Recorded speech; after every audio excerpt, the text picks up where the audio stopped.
انشاءاللہ تعالی آج کا ہمارا جو دوسرا عنوان ہے وہ ہے اخلاص اور ریاکاری، اور اس عنوان کے جو ہے مقرر ہے ایڈوکیٹ فیض سید صاحب۔ میں ان سے گزارش کروں گا کہ وہ یہاں پر آئیں اور اس عنوان پر روشنی ڈالیں۔ بسم اللہ الرحمن الرحیم۔ ان الحمد للہ نحمده ونستعینه ونستغفره ونعوذ باللہ من شرور انفسنا ومن سیئات اعمالنا، من يهدي الله فلا مضل له ومن يضلل فلا هادي له، واشهد ان لا اله الا الله وحده لا شريك له واشهد ان محمدا عبده ورسوله، وبعد فان خير الحديث كتاب الله وخير الهدي هدي محمد صلى الله عليه وسلم، وشر الامور محدثاتها وكل محدثة بدعة وكل بدعة ضلالة وكل ضلالة في النار۔ وقال عز وجل في القرآن المجيد اعوذ بالله من الشيطان الرجيم بسم الله الرحمن الرحيم یا ایھا الذین آمنوا اتقوا اللہ حق تقاته ولا تموتن الا وانتم مسلمون۔ وقال یا ایھا الناس اتقوا ربکم الذی خلقکم من نفس واحدة وخلق منها زوجها وبث منهما رجالا كثيرا ونساء واتقوا الله الذی تسألون به والارحام ان اللہ کان علیکم رقیبا۔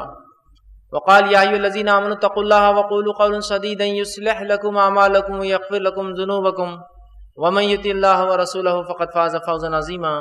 اللهم صل على محمد وعلى ال محمد كما صليت على ابراهيم وعلى ال ابراهيم انك حميد مجيد۔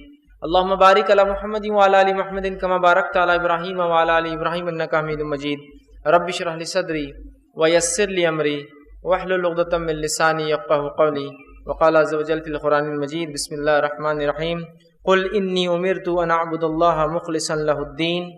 وقال ان المنافقين يخادعون الله وهو خادعهم وَإِذَا قَامُوا إِلَى الصَّلَاةِ قَامُوا كُسَالَىٰ يُرَاءُونَ النَّاسَ وَلَا يَذْكُرُونَ اللَّهَ إِلَّا قَلِيلًا۔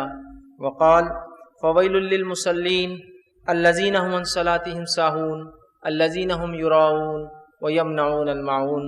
اما بعد، تمام تعریفیں اس اللہ عز و جل کے لیے لائق و زیبا ہیں جو تمام جہانوں کا بنانے والا اور اسے پالنے والا ہے، اور درود و سلام اس کے آخری نبی محمد صلی اللہ علیہ وسلم پر۔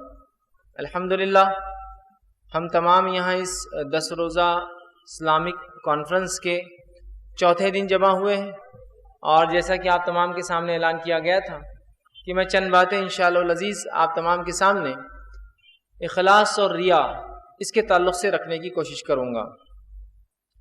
ویسے میں سمجھتا ہوں اس عنوان کی اہمیت ہم سب جانتے ہیں، لیکن ہوتا یہ ہے کہ اگر کوئی بات انسان جانتا بھی ہو لیکن اس کے سامنے دوبارہ دہرا دی جائے تو وہ ریفریش ہو جاتا ہے، یاد دہانی ہو جاتی ہے، تر و تازہ ہو جاتا ہے، اور عمل میں جو ہے اس کی تقویت آ جاتی ہے۔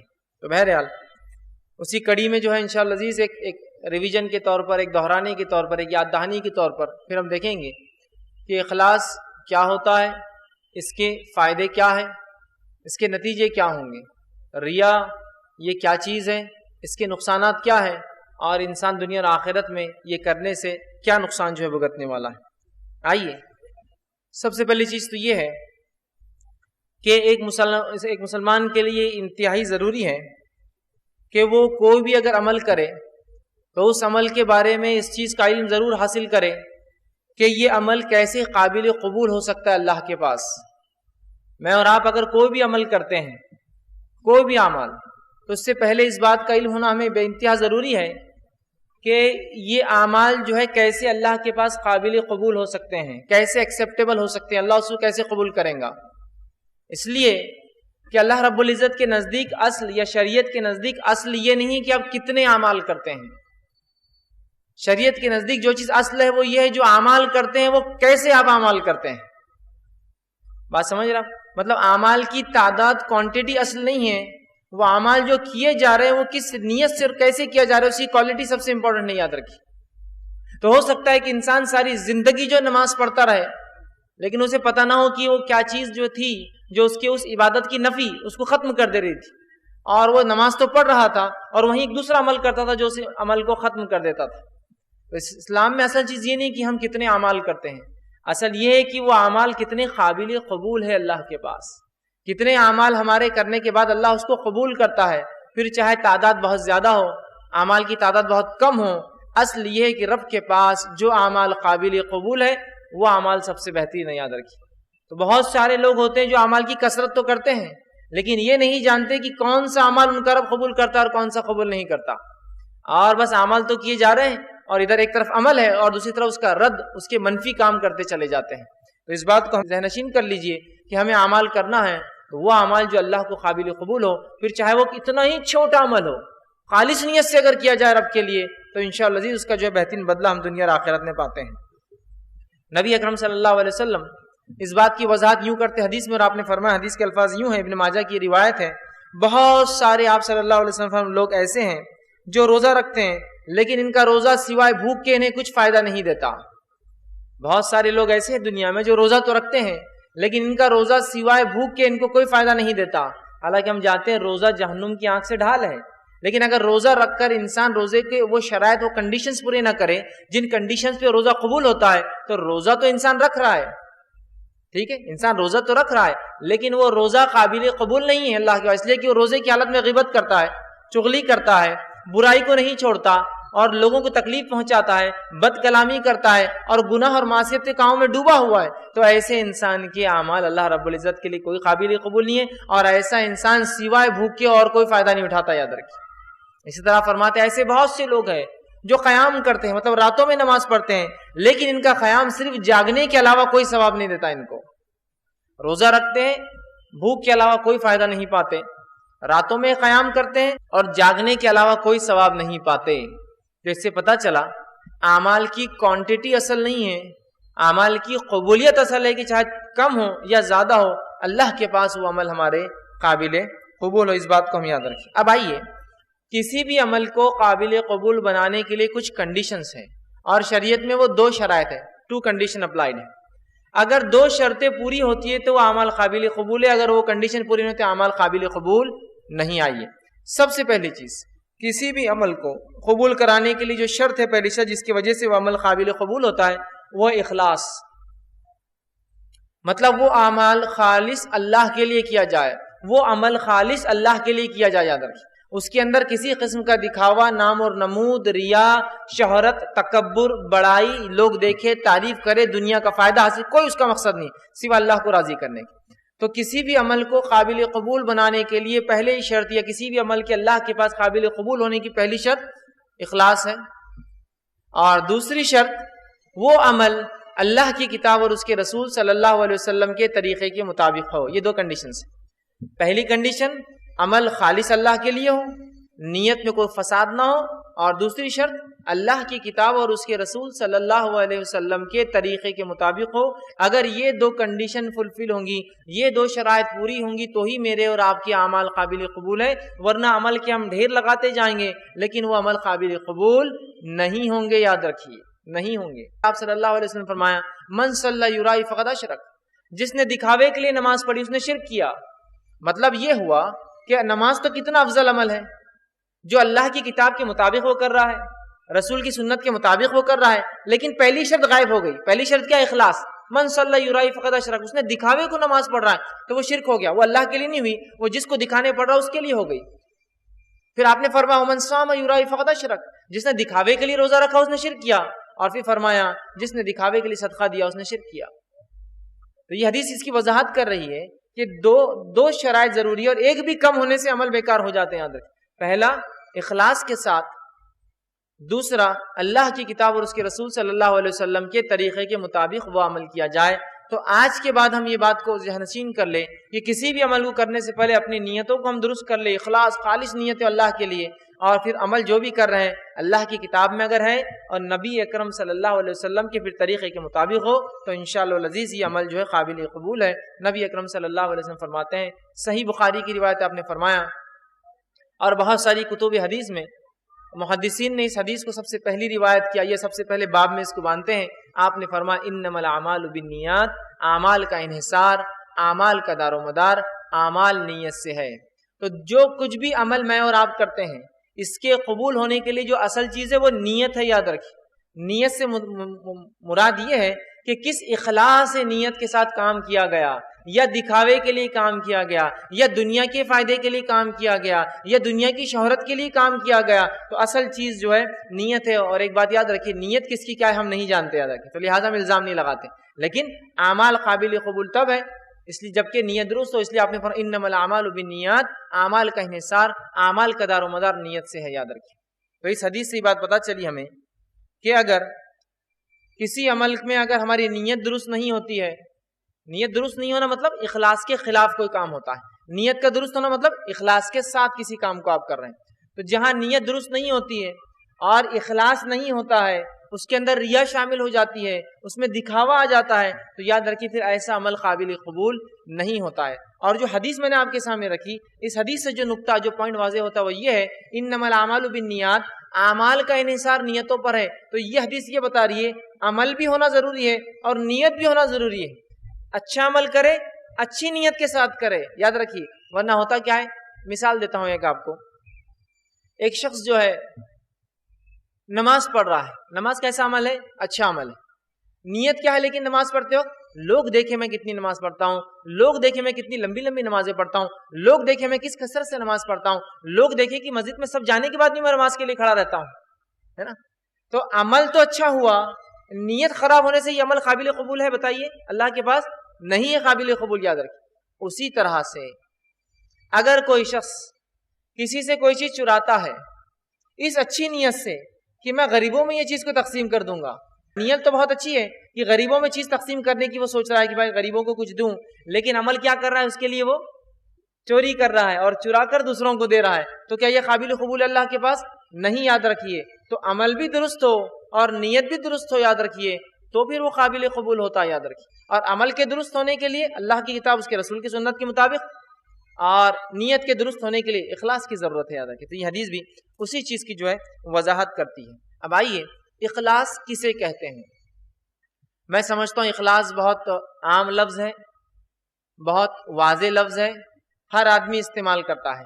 اخلاص کا معنی ہوتا ہے پیور، خالص، جیسے کہ ہم کہتے ہیں کہ خالص دودھ، مطلب اس دودھ میں کوئی ملاوٹ نہیں ہے، خالص ہے یہ۔ اسی طرح ہم کہتے ہیں کبھی جو ہے خالص سونا، مطلب اس سونے میں کوئی ملاوٹ، کچرا، گھان، برائی نہیں ہے، یہ ایک دم بہترین قسم کا سونا ہے، ٹھیک۔ اسی طرح ہم کہتے ہیں کہ کسی چیز کو خالص جو ہے فلاں، ٹھیک ہے، تو یہ ہوتا ہے خالص، مطلب پیور، مطلب وہ چیز جس کے اندر کوئی ملاوٹ نہ ہو اور وہ چیز جو اپنی اصل پر ہو، اصل ہو، جیسا اس کو نکالا گیا ویسے آپ کو ملتے ہیں، پیور، جس کو عام زبان میں بھر گیا، اس کو کہتے ہیں اخلاص عربی زبان۔ اسی لیے ایک سورت کو بھی قرآن میں سورہ اخلاص کہا جاتا ہے، جو کہ 112 نمبر کا سورہ ہے، جس کو عام زبان میں سورہ قل هو اللہ احد کہتے ہیں۔ اسے سورہ اخلاص اس لیے کہا جاتا ہے کہ اس نے رب کی شخصیت کو خالص کر دیا، اب اس کے بعد جو کچھ ہے وہ شرک ہے، یاد رکھیے۔ تو چونکہ اس نے اللہ کی ذات اور اس کی توحید کو خالص کر دیا، اسی لیے سورت کو کہتے ہیں سورت الاخلاص، شرک کو اس نے اپنے سے الگ کر کے خالص رب کا تصور، خالص رب کون ہے، اللہ کیسا ہے، اس کا تصور ہمارے اور آپ کے سامنے رکھا، اسی لیے اسے سورہ اخلاص کہا جاتا ہے، ٹھیک ہے۔ تو خالص مطلب پیور ہونا، اور یہ بات بالکل واضح ہے۔ اب آئیے اخلاص کا الٹ کیا ہوتا ہے، اخلاص کا اپوزٹ کیا ہوتا ہے، تاکہ اگر ہم خالص نیت سے کوئی کام کر رہے ہیں تو اس کے اپوزٹ کیا ہوتا ہے وہ بھی جان لیں۔ جیسا کہ ایک انسان اگر توحید پر ہے تو اس کا الٹ شرک کیا ہے جان لیں، کوئی انسان سنت کی اتباع کرتا ہے تو بدعت کیا ہے جان لیں، تاکہ اسے پتا ہو کہ میں سنت کے مطابق کام کر رہا ہوں۔ اسی طرح اگر کوئی شخص جاننا چاہتا ہے کہ اخلاص کیا ہے تو بغیر ریا کو سمجھے، اس کے اپوزٹ کو سمجھے، وہ اخلاص نہیں سمجھ سکتا۔ تو ریا کسے کہتے ہیں آئیے وہ بھی دیکھتے ہیں۔ ریا یہ اخلاص کا اپوزٹ ہوتا ہے، اخلاص کا اپوزٹ ہوتا ہے۔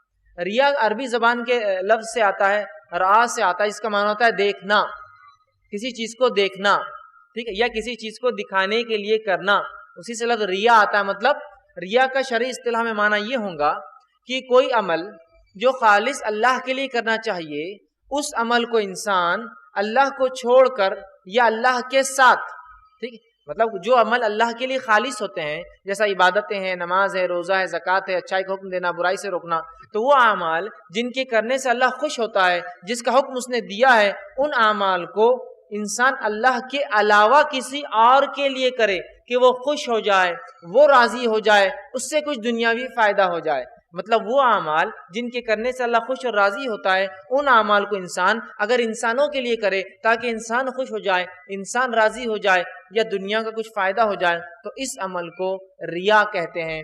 عام زبان میں کہیے تو دکھاوا یا شو آف، دکھاوا جس کو بولتے ہیں عام زبان میں، وہی ریا ہے، یاد رکھیے، ٹھیک ہے۔ اور اللہ رب العزت نے ہمیں قرآن میں جو ہے بار بار حکم دیا، میں نے آپ کے سامنے قرآن کی 3 آیتوں کے کچھ حصے تلاوت کیے تھے اور ایک سورت کی 3 آیتیں بہرحال تلاوت کی تھی. پہلی آیت جو میں نے آپ کے سامنے تلاوت کی تھی سورہ زمر سورہ نمبر 39 آیت نمبر 11 تھی. اللہ نے فرمایا قل انی امرت ان اعبد اللہ مخلصا لہ الدین، کہ اے نبی آپ کہہ دیجئے کہ مجھے یہ حکم آیا ہے کہ میں خالص نیت کے ساتھ اپنے رب کے حکم کو بجا لاؤں یا اپنے دین پر جو خالص نیت کے ساتھ عمل کروں. تو یہاں نبی اکرم صلی اللہ علیہ وسلم کو اللہ نے یہ حکم دیا اے نبی اب خالص نیت کے ساتھ اللہ کے لیے عمل کیجئے. دوسری آیت جو میں نے آپ کے سامنے تلاوت کی تھی وہ سورہ نساء سورہ نمبر 4 کی آیت نمبر 142 تھی. اس میں اللہ نے فرمایا ان المنافقین یخادعون اللہ وهو خادعهم، کہ منافق وہ ہے جو یہ سمجھتے ہیں کہ وہ اللہ کو دھوکہ دیتے جبکہ وہ خود دھوکے میں ہیں. پھر اللہ نے فرمایا وَإِذَا قَامُوا إِلَى الصَّلَاةِ قَامُوا كُسَالَىٰ يُرَاءُونَ النَّاسَ وَلَا يَذْكُرُونَ اللَّهَ إِلَّا قَلِيلًا، اور جب نماز کے لیے کھڑے ہوتے ہیں تو بہت سستی سے کھڑے ہوتے ہیں اور دکھاوے کے لیے کھڑے ہوتے ہیں اور اللہ کا ذکر نہیں کرتے مگر بہت تھوڑا سا. تو یہاں منافق کی نماز کے تعلق سے تذکر آیا یراؤون الناس، لوگوں کو دکھانے کے لیے وہ عمل کرتے ہیں. تیسرا جو میں نے آپ کے سامنے تلاوت کی تھی یہ سورہ ماعون سورہ نمبر 107 کی آیت نمبر 4 سے لے کر 7 تھی، جس میں اللہ نے فرمایا فویل للمصلین، لعنت ہو، خرابی ہو، بربادی ہو، ہلاکت ہو، برائی ہو نمازیوں کے لیے. کون سے نمازیوں کے لیے؟ الذین هم عن صلاتهم ساہون، جو اپنی نمازوں کو بھلا بیٹھے ہیں، مطلب کبھی پڑھتے ہیں کبھی نہیں پڑھتے، مصیبت آئی تو پڑھتے ہیں، فراوانی میں نہیں پڑھتے، کچھ نمازیں پڑھتے ہیں اور کچھ نمازیں نہیں پڑھتے. یہ بھی مانا ایسا کہ ظہر اثر مغرب پڑھ لی عشاء فجر چھوڑ دی، ہے نا. یا پھر ایگزامس آگے کوئی مصیبت ہے، دواخانے میں کوئی ایڈمٹ ہے تو نمازیں ہو رہی، جب صحت دے دی اللہ نے تو نماز ختم ہو گئی. تو کہا ایسے نمازیوں پر لعنت ہے جو بھلا بیٹھے ہیں. الذین هم یراؤون، اور اگر پڑھتے بھی ہیں تو کیوں پڑھتے ہیں؟ تاکہ لوگوں کو بتائے کہ ہم نمازی ہیں. وَيَمْنَعُونَ الْمَاعُونَ، اور چھوٹی موٹی برتنے کی چیز ایک دوسرے کو نہیں دیتے. تو یہاں بھی ایسے نمازیوں پر لعنت کی گئی ہے جو نمازی دکھاوے کے لیے نماز ادا کرتے ہیں. ٹھیک، اور منافقین کی نماز کو یا دکھاوے کی نماز کو منافق کی نماز کہا گیا ہے، کیوں تو منافق دکھاوے کے لیے نماز پڑھتا ہے، اللہ کے لیے نماز نہیں پڑھتا ہے. اور نبی اکرم صلی اللہ علیہ وسلم کو اور اس سے پہلے کی امتوں کو بھی یہی حکم آیا تھا کہ وہ کسی بھی عمل کو خالص اللہ کے لیے کرے، اور قابل قبول ہونے کے لیے 2 شرائط یاد رکھیے، اخلاص کے ساتھ، مطلب ریا نہ ہو، علیہ وسلم کے مطابق انسان جو ہے عمل کرے، تبھی وہ عمل جو ہے قابل قبول ہے. اور قرآن میں اور حدیث میں جو اللہ رب العزت نے اپنی کتاب میں اور رسول اکرم صلی اللہ علیہ وسلم نے حدیث میں ریا کی بڑی مذمت کی، اخلاص کا بار بار حکم دیا، ریا کی مذمت کی، مطلب کسی بھی عمل کو خالص نیت سے کرنے کا حکم دیا اور ریا دکھاوے سے بچنے کا ہمیں جو ہے حکم دیا گیا. یاد رکھیے مسند احمد کی روایت ہے، نبی اکرم صلی اللہ علیہ وسلم فرماتے اور کہتے ہیں جس چیز کے معاملے میں میں اس امت کے لیے سب سے زیادہ ڈرتا ہوں وہ ریا ہے. جس چیز کے معاملے میں میں امت کے معاملے میں سب سے زیادہ ڈرتا ہوں وہ چیز کیا ہے؟ وہ ریا ہے، کہ انسان جو ہے دکھاوے کے لیے کوئی کام کرے. ٹھیک، جس چیز کے بارے میں سب سے زیادہ میں ڈرتا ہوں، آپ کیا فرما رہے کہ وہ کام ہے جو انسان دکھاوے کے لیے کرتا ہے، بتانے کے لیے کرتا ہے کسی کو. اسی طرح نبی اکرم صلی اللہ علیہ وسلم فرماتے ہیں، سنن ابو داؤد کی روایت ہے، حدیث کے الفاظ اس طرح سے، آپ صلی اللہ علیہ وسلم فرمایا اور کہا، ابو سعید خدری رضی اللہ عنہ حدیث کے راوی وہ کہتے ہیں کہ ہم ایک مرتبہ صحابہ کے ساتھ بیٹھے تھے اور دجال کا تذکرہ کر رہے تھے. ہم ایک مرتبہ صحابہ کے ساتھ بیٹھے تھے اور دجال کا تذکرہ کر رہے تھے. ٹھیک، تو نبی اکرم صلی اللہ علیہ وسلم کو وہاں سے گزر ہوا. جب آپ صلی اللہ علیہ وسلم کو وہاں سے گزر ہوا تو آپ صلی اللہ علیہ وسلم نے پوچھا کہ تم کس چیز کا تذکرہ کر رہے تھے، کیا بات چیت کر رہے تھے تم لوگ آپس میں؟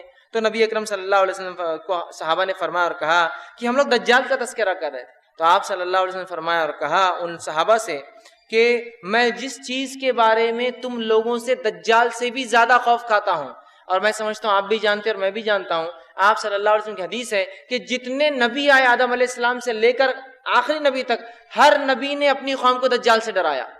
تو آپ فرماتے ہیں کہ جس خطرے کے بارے میں تم لوگوں سے دجال سے بھی زیادہ ڈرتا ہوں، مطلب دجال کا فتنہ تو ایک الگ چیز ہے، اس سے بھی زیادہ جس چیز کے بارے میں تم سے ڈرتا ہوں، تو فرمایا وہ شرک خفی ہے.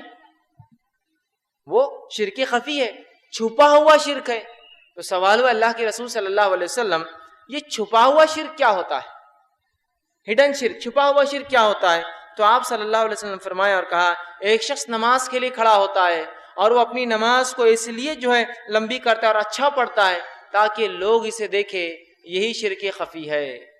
ایک شخص نماز کے لیے کھڑا ہوتا ہے اور نماز کو اس لیے اچھا پڑھتا ہے، بہت اچھے سے ارکان ادا کر رہا ہے، بڑے اچھے سے رکوع کر رہا ہے، اطمینان سے پڑھ رہا ہے، تاکہ لوگ دیکھے کہ وہ آدمی اتنے اطمینان سے نماز پڑھتا ہے، تو کہا یہی شرک خفی ہے، چھپا ہوا شرک ہے۔ اور یقیناً ریا ایک ایسا شرک ہے، اتنا خفیہ ہے، یہ کب انسان میں داخل ہو جاتا ہے پتہ نہیں چلتا ہے۔ عبداللہ ابن عباس رضی اللہ عنہ اس کے تعلق سے فرماتے کہتے ہیں کہ ریا یا شرک خفی انسان میں ایسا داخل ہوتا ہے جیسے کالی رات میں کالے پتھر پر کالی چوٹی کا چلنا، اس سے بھی آہستہ جو انسان میں داخل ہو جاتا ہے کہ انسان خالص کو عمل کرے۔ اور ریا یاد رکھیے، یہ عمل سے پہلے بھی ہو سکتا ہے، عمل کے بیچ میں بھی ہو سکتا ہے، عمل کے بعد میں بھی ہو سکتا ہے، پورا عمل بھی ریا والا ہو سکتا ہے، عمل کا کچھ حصہ بھی ریا ہو سکتا ہے، ڈیپینڈ نہیں ہے کہ آدمی کتنی نیت سے کیا عمل کس کے لیے کرتا ہے، ٹھیک ہے؟ تو کچھ حصہ بھی ہو سکتا ہے، مکمل بھی ہو سکتا ہے، ٹھیک ہے؟ تو آپ نے فرمایا جس چیز کے بارے میں تم سے زیادہ ڈرتا ہوں دجال سے بھی، وہ ریا ہے، دکھاوا شرک خفی ہے، ٹھیک؟ اسی طرح مسند احمد کی روایت ہے، آپ صلی اللہ علیہ وسلم ریا کے بارے میں فرماتے کہتے ہیں ان اخوف ما اخاف علیکم الشرک الاصغر، جس چیز کے بارے میں تم سے سب سے زیادہ ڈرتا ہوں وہ شرک اصغر ہے، چھوٹا شرک ہے۔ تو پوچھا کہ اللہ کے رسول صلی اللہ علیہ وسلم قالوا وما الشرک الاصغر یا رسول اللہ کے رسول یہ شرک اصغر چھوٹا شرک کیا ہے؟ تو آپ نے فرمایا کہا جو ہے قال الریا، دکھاوا چھوٹا شرک۔ تو آپ نے فرمایا قال الریا کہ دکھاوے کے لیے کوئی انسان عمل کرے یہ چھوٹا شرک ہے۔ اس سے پہلے کی حدیث میں کہا یہ خفیہ شرک ہے۔ تو اندازہ لگائیے، ریا، دکھاوا، شو آف، یہ شرک ہے، یاد رکھیے، بہت سخت جرم ہے، بہت بڑا گناہ ہے، یاد رکھیے۔ لیکن آج ہم دیکھتے ہیں ریا کی کیا حالت ہو چکی ہے، دکھاوے کا کیا معاملہ ہو چکا ہے کہ تمام کام، افسوس کے ساتھ کہہ رہا ہوں، تمام کام جو زندگی میں آج ہم کر رہے ہیں اس کا مقصد کیا ہے؟ دکھاوا۔ میں نے اگر کوئی لباس خریدا تو اس لیے یہ لباس نہیں خریدا کہ یہ لباس مجھے پسند ہے، اس لیے یہ خریدا کہ میں اس کو بتاؤں کہ میں یہ پہن سکتا ہوں۔ میں فلاں بستی میں جا کر رہتا ہوں، میں اس لیے وہاں گھر بنا کر نہیں رہتا ہوں کہ وہاں سکون، چین اور اطمینان اور سہولتیں ہیں، میں اس لیے وہاں گھر بنا کر رہتا ہوں اس لیے کہ مالدار لوگ وہاں رہتے ہیں۔ میں فلاں چیز اور فلاں ہوٹلوں میں اس لیے کھانا کھاتا ہوں کہ یہاں اس لیے کھاتا ہوں کہ لوگ یہاں دیکھ کر عزت کرتے کہ یہ شخص فلاں ہوٹلوں میں جاتا ہے۔ میں چیزیں استعمال کی چیزیں، فلاں چیزیں اس لیے خریدتا ہوں اس لیے کہ مجھے ان کی ضرورت ہے، میں اس لیے خریدتا ہوں کہ لوگ ان سے جانیں کہ میرا وزن کتنا بڑھتا ہے سماج کے اندر۔ ہماری عورتیں زیورات اس لیے نہیں پہنتی ہیں کہ زیور پہن کر اپنے شوہر کو خوش کرے یا اپنے محرمات کے سامنے آئے، اس لیے پہنتے ہیں کہ محفلوں میں بتایا جائے کہ ہم کتنے وزن میں بڑھتے ہیں، مطلب جس کو ہم کہیں گے کہ ہماری کیا اسٹیٹس اور کیا مقام ہے۔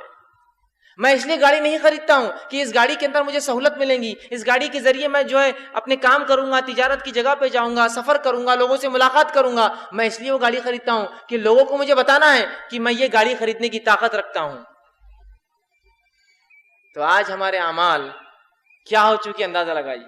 لوگ شادی کرتے ہیں، نکاح آدھا دین ہے، آپ صلی اللہ علیہ وسلم فرمایا، آپ حدیث میں فرماتے ہیں نکاح آدھا دین ہے، اب انسان اس کے بعد باقی آدھے کی فکر کرے، مطلب آدھا دین مکمل کرتا ہے، لیکن یہ نکاح بھی دکھاوا ہے۔ اس لیے کہ ہم نکاح اس لیے ایسا کرتے ہیں، فلاں ہال میں اس لیے کرتے ہیں، فلاں منڈپ لگا کے اس لیے کرتے ہیں، فلاں لوگوں کو اس لیے بتاتے ہیں کہ ہمیں بتانا ہے کہ ہم کیا ہے، سماج جان لے کہ میں کیا ہوں۔ تو آج زندگی کا کوئی شعبہ ہم نے نہیں چھوڑا جہاں صرف دکھاوے کے لیے ہم عمل کرتے ہیں۔ افسوس کی بات ہے۔ دیکھیے اگر اللہ نے آپ کو دیا ہے تو خوب استعمال کیجئے، دنیا کی نعمت اللہ نے دے رکھی ہے تو بغیر اسراف کی۔ کلو، اللہ نے قرآن فرمایا کلو واشربو، کھاؤ اور پیو، ولا تسرفوا، لیکن اسراف مت کرو، زیادتی نہیں، ظلم مت کرو اپنے آپ پہ چیزوں کو ضائع کر کے، لیکن اللہ نے دیا تو کھاؤ پیو، اچھے سے رہو، وہ مسئلہ نہیں ہے۔ مسئلہ یہ ہے کہ میں اچھے گھر میں اس لیے رہتا ہوں کہ لوگوں کو بتاؤں، اچھی گاڑیاں استعمال کرتا ہوں لوگوں کو بتاؤں، اچھے کپڑے اس لیے پہنتا ہوں لوگوں کو بتاؤں، اچھی گھڑیاں، اچھے موبائل، سارا آج مقصد جو ہے دکھاوا بن چکا ہے نا؟ بن چکا ہے، نہیں بن چکا ہے، دکھاوا بن چکا ہے۔ آج میں کوئی چیز کو استعمال کرتا ہوں، ہے نا؟ انسان نے کوئی کپڑا لے لیا تو کپڑوں میں مختلف قسم کے لوگوز آتے ہیں۔ میں چاہتا ہوں کہ سارا سماج دیکھے کہ میرے کفس پہ کون سے لوگو رہتے ہیں، تاکہ پتہ چلے کتنا ورتھ میں، وزن کتنا بھر، او یہ لوگو ہے۔ میں کسی چیز کو استعمال کرتا ہوں تو اس کو خاص طور سے لوگوں کے سامنے رکھتا ہوں، اچھا آپ نے یہ بھی لے لیا، کہا یہ تو بہت لیتے رہتا ہوں، مہینے دو مہینے چینج کرنا میرا کام ہی ہے۔ خاتون ہے، زیورات پہن لی، زیور پہن لی تو اس کو بہت زیادہ گرمی شروع ہو جاتی، بہت گرمی ہو رہی ہے آج، برقع دل میں، جیسی برقع اٹھا، اچھا آپ نے لے لیا، میرے شوہر تو ہر مہینے 10-20 تولے کی چیزیں لاتے رہتے ہیں تو کوئی بات ہی نہیں ہمارے لیے، ہے نا؟ وہاں بھی دکھاوا دیکھیے، ہر جگہ آپ دیکھ رہے ہیں ریا، کوئی زندگی کا شعبہ ہم ریا سے نہیں چھوڑ رہے آج، دکھاوا دکھاوا دکھاوا دکھاوا، شان نام و نمود، لوگ تعریف کرے. جب کسی عمل کے اندر ریا داخل ہو جاتا ہے، اخلاص نکل جاتا ہے، وہ عمل اللہ کے پاس قابل قبول نہیں ہوتا، یاد رکھیے. اور اگر کسی مباح جائز کام کے پیچھے نیت بدل لی جائے تو وہ جائز کام بھی باعث اجر و ثواب بن جاتا ہے. معلوم آپ کو؟ جیسے کہ مثال کے طور پر انسان نماز پڑھ رہا ہے، دکھاوے کے لیے پڑھ رہا ہے، اتنا افضل عمل برباد ہو جاتا ہے.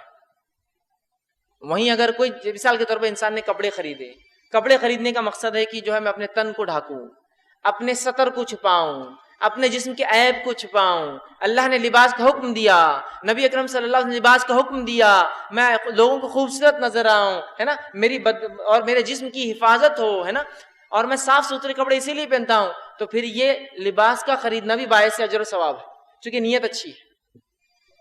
اور وہاں نماز تو فرض ہے لیکن نیت برا ہونے سے برباد ہو گیا.